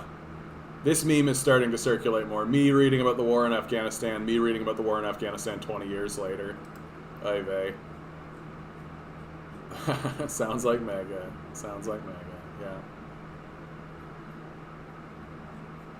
Biden's DOJ is defending Trump against defamation, upholding Trump-era legal positions. Yeah, people who think that Trump is actually going to go to prison or anything like this are fooling themselves, right? It's just another way to funnel energy away from the revolutionary project, because like if you can actually prosecute a president, that means that every president can be prosecuted, right? Donald Trump served corporate power. He served the military-industrial complex. They got rid of him because he was because his dementia was revealing too much, right? Like, Donald Trump's dementia was making him say things like, oh yeah, for sure we went into Iraq to get the oil, right? He just doesn't have the capacity to filter himself. And that's because his dementia doesn't allow that to happen. So he's just telling the truth because he can't maintain the lie, right? And like, Donald Trump's really funny this way, because like, his lies were always extremely ego-based, right? But they were like the kind of lies that a child would tell, right? Because he has dementia, right? And people like, and it's so odd that there wasn't like a genuine conversation that happened, and still hasn't happened, surrounding the truth of what is obvious about Donald Trump, which is that he has dementia. And I'm not trying to say this to dismiss him. Like, I'm not trying to belittle him for having this serious mental degradation of a condition. It's just the truth. And that's why ultimately Donald Trump ends up being quite dangerous for... but exactly, he too often said the quiet part out loud, because he can't maintain the lie. He can't really maintain this large picture lie and to present it, right? Because of his dementia. And all of the lies that he would tell always surrounded his own image of himself, right? His own, like, this is the greatest. I'm the greatest thing that was ever great. No one's ever been greater than me. I'm doing the greatest thing. That was the largest rally that was ever seen in the history of rallies in this great country, right? Like all of his lies surround his like cult of personality. But when it comes time to tell lies about events that are occurring on the world stage, he doesn't care. He doesn't care to uphold that lie, and he can't, right? He can't. So he would always say the quiet part out loud because his dementia forces that to happen. Now, Joe Biden, on the other hand, Joe Biden also has dementia, right? But Joe Biden understands that he needs to defer to his handlers, right? Like, Joe Biden doesn't really make public statements. Like, Joe Biden's not on Twitter, right? I think that's the big thing. That, like, Trump was on Twitter, man. So he was, like, tweeting all the time. Joe Biden's not on Twitter. But he could be corralled long enough to for the GOP to immiserate the population behind the scenes. Yeah. But that's happening anyway. That's happening under the Democrats anyway, right? Like, it literally doesn't matter who the leader of America is, right? America is owned by the military-industrial complex and the oligarchic corporations, right? It's not being run by the politicians. Like, they're not interested in that. Like, that's not real. These politicians are bought to do a form of theater. That's what's happening in America, is that it's completely a theatrical performance.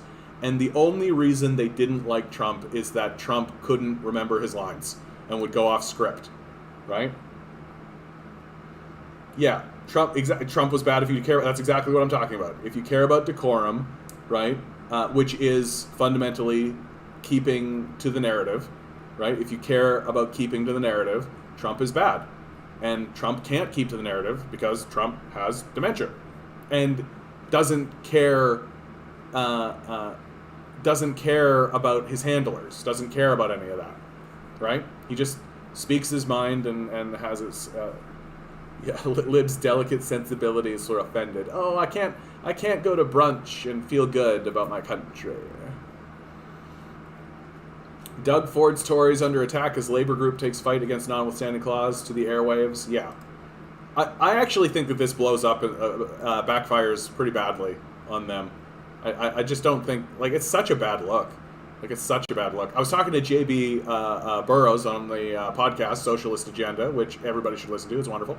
And he was saying that, because he was looking up how many times has the notwithstanding clause been used, period. And it's been used 11 times in the history of the nation, every time by a conservative government. And sometimes they've tried to use it to literally overturn legislation like gay marriage. Like, in 1998, a conservative government in Alberta attempted to use the notwithstanding clause to overturn gay marriage legislation. Like, these people are scumbags. They're like the scum of the earth. Iran sends Navy ships to Western Hemisphere, demonstrating U.S. hypocrisy. I mean, that's a really bad headline, first of all. I got it straight up. Like, where? Where did they send it? Can you pinpoint it? Did they send it to the Gulf of Mexico, the Caribbean Sea? Did they send it to the Gulf of Guiana? I don't care to watch this thing.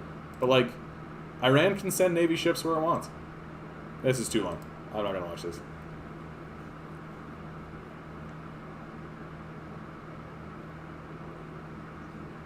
We are coming. March against Joe Manchin announced. This guy is a piece of garbage. Like, this guy is like a living piece of trash. We are coming.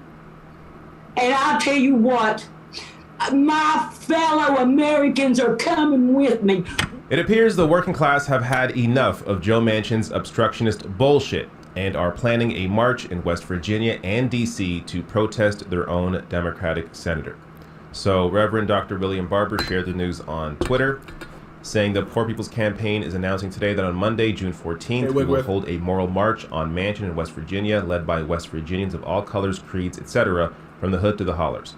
Then West Virginians and Kentuckians will lead a moral march and non-violent direct action on Manchin and McConnell on Wednesday. You nailed it on the head, bud. You nailed it on the head. That's exactly what's happening. It's so sick of their performed helplessness. You're absolutely right. Like, and I am of the opinion that in the midterm elections, the Democrats are hoping that the Senate will swing over to the Republicans so that they can keep pointing at the Republicans, being like, "This is the problem." But but what's happened?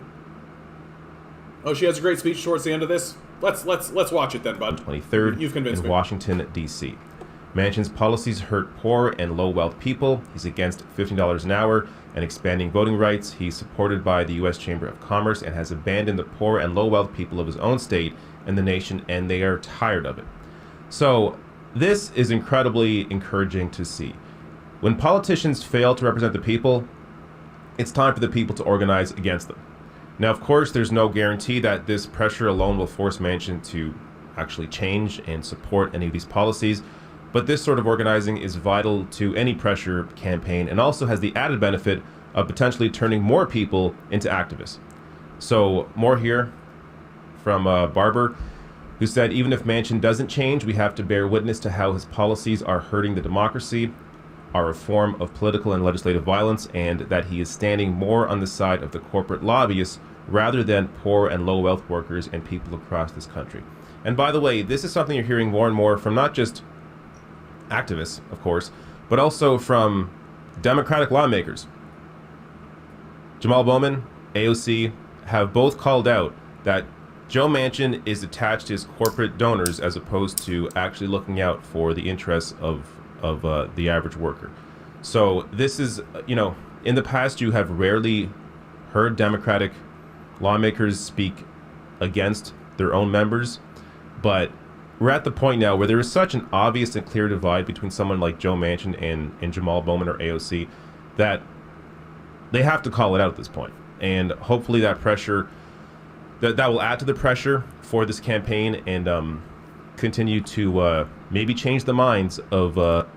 Yeah, bud, I'm going to talk about that after this, because you're right on the money, bud. Like, if Joe Manchin didn't exist, the Dems would create him. Yeah, I think you're... Well, and they probably did. They probably looked at one another and said, okay, we just need one. We just need one obstructionist for us to funnel and play the blame game with, right? The problem's not the system. The problem's not the system. The problem is Trump. The problem's not the system. The problem's not the system. The problem's Joe Manchin, right? The problem's not the system. The system's working, guys. This is what democracy looks like, right? We just need to focus on Joe Manchin. Focus on Joe Manchin. Focus on him. Don't focus on us. Don't focus on the system. Focus on him. It's just classic scapegoating. Voters in Joe Manchin's own state to recognize that he is simply not working in their best interest. Now, also, of course, polling shows that as well, that West Virginians are completely opposed to Joe Manchin's position here. So recent polling shows that West Virginia opinion on Biden proposals shows that the American Rescue Plan, which Joe Manchin voted for, has 64%. So that passed with 51 votes back at the beginning of Joe Biden's term. But the American Jobs Plan and For the People Act, which Manchin does not support, actually has more support from voters in West Virginia than the American Rescue Plan that Manchin voted for. So again, showing you that Manchin, of course, does not care about his voters or people in his own state. He just cares about corporate donors, lobbyists, and of course his own connections to corporations as well, including a hotel chain, which part of the reason why he's against raising the minimum wage. Last thing here, this fantastic clip. This is going to be Pan Garrison, who's a co-chair of the West Virginia Poor People's Campaign, so a part of this march. Watch your comments here on Joe Manchin. I've watched my senator talking about compromise, and I wonder, what reality is he in? Does he think, is he that delusional, or does he think we are that stupid? You got to have somebody to compromise. We've had 13 years of Mitch McConnell saying, no, you can't have a living wage. No, the Grim Reaper I am. Let your bills come here to die. I don't care. And now the senator that I put in there that comes here and says, I can relate to you poor people, and looks down at his nose at me with pompousness and don't hear what I'm saying. Yeah, he'll let me sit there and say what I say and pour my heart out. And you know what? He turns right around and does the very opposite of the things that I'm saying is hurting us and hurting our people. He goes and does. We are coming. We are coming. And I'll tell you what, my fellow Americans are coming with me. We don't need guns. We've got morals. We've got justice and a constitution that they have stomped on. And this is my constitution and my country I'm fighting for. And I want everyone, the news media, every one of my West Virginians, every one of my Americans to know. We are in this together, and we're not taking no for an answer. And we're not listening to the lies, the conspiracy theories, and the just downright immoralities anymore. I've got the Lord, and I've got reverence. I've got my people behind me, and we are coming. Poor People's Campaign, we're not political. We're not about different parties, but we are about policies that lift us up and that helps everybody. And how can somebody have that much power in their hands and not use it for good? We can do better. We deserve better. I absolutely love the energy and passion here from Pam Garrison. Yeah. That kind of speech coming out of like an old white Southern woman is terrifying to the corporate power structure. That kind of thing is if that kind of thing was coming out of the mouth of like a black woman or a black reverend or any of that kind of stuff, the Americans would just ignore it the way they do, be like, oh yeah, okay. But the fact that it is like a Southern white woman, that's terrifying for the corporate power structure, right? Like, and that harkens back to why the Occupy movement was so scary for the power structure, because it wasn't a race-based movement. That there was like there were like average white housewives walking around with like strollers with their kids, right? And that's why the Occupy encampments had to be cleared, because if they were allowed to persist and they became kind of normalized in white culture, then that represents a significant political power shift in America. And Onward to Dystopia, who has now left, has pointed out, like, yeah, Manchin is just there as the scapegoat. And it's intentionally done. It's intentionally done, right? They only need one person. They only need one obstructionist. And as long as they can make Joe Manchin take the heat, as long as they can make him be the scapegoat, then you don't need to address the power, the power structure as it is, which is a corrupt structure that has been completely co-opted by oligarchs. All right, guys, we're getting to the end of this stream. Another really great one. Another really, really great one. You guys are so wonderful, and you guys are so kind to me today. So nice. So many lovely compliments, and I really need it. What a great way to go into the weekend. What a great way to go into the weekend with that kind of positive energy and that kind of positivity. Really puts wind in my sails. So, as we close out, I mean, all the classic stuff, please like, share, subscribe, hit the notification button to come on in. Consider donating $2 to my Patreon. Consider listening to my podcast with JB Burrows, socialistagenda.com. Consider organizing with Socialist Agenda. All the stuff. You guys are doing really great. You're wonderful people. Thanks for being here. Don't let these fuckers gaslight you, because that's all they want to do. They just want to gaslight you. They want to convince you that the only way that we can structure this society is if you're doing all the work and they're doing nothing, right? That they want to convince you that they are superpowered gods because they are wealthy, and they're not. They're just these fucking losers, right? Like Elon Musk. Go listen to an interview with this guy. He's a dolt. Anyway, you're all really doing wonderful. You are divine beings. Standing in divine energy. I hope one day we all remember that. Okay. Good luck. We're going to need it.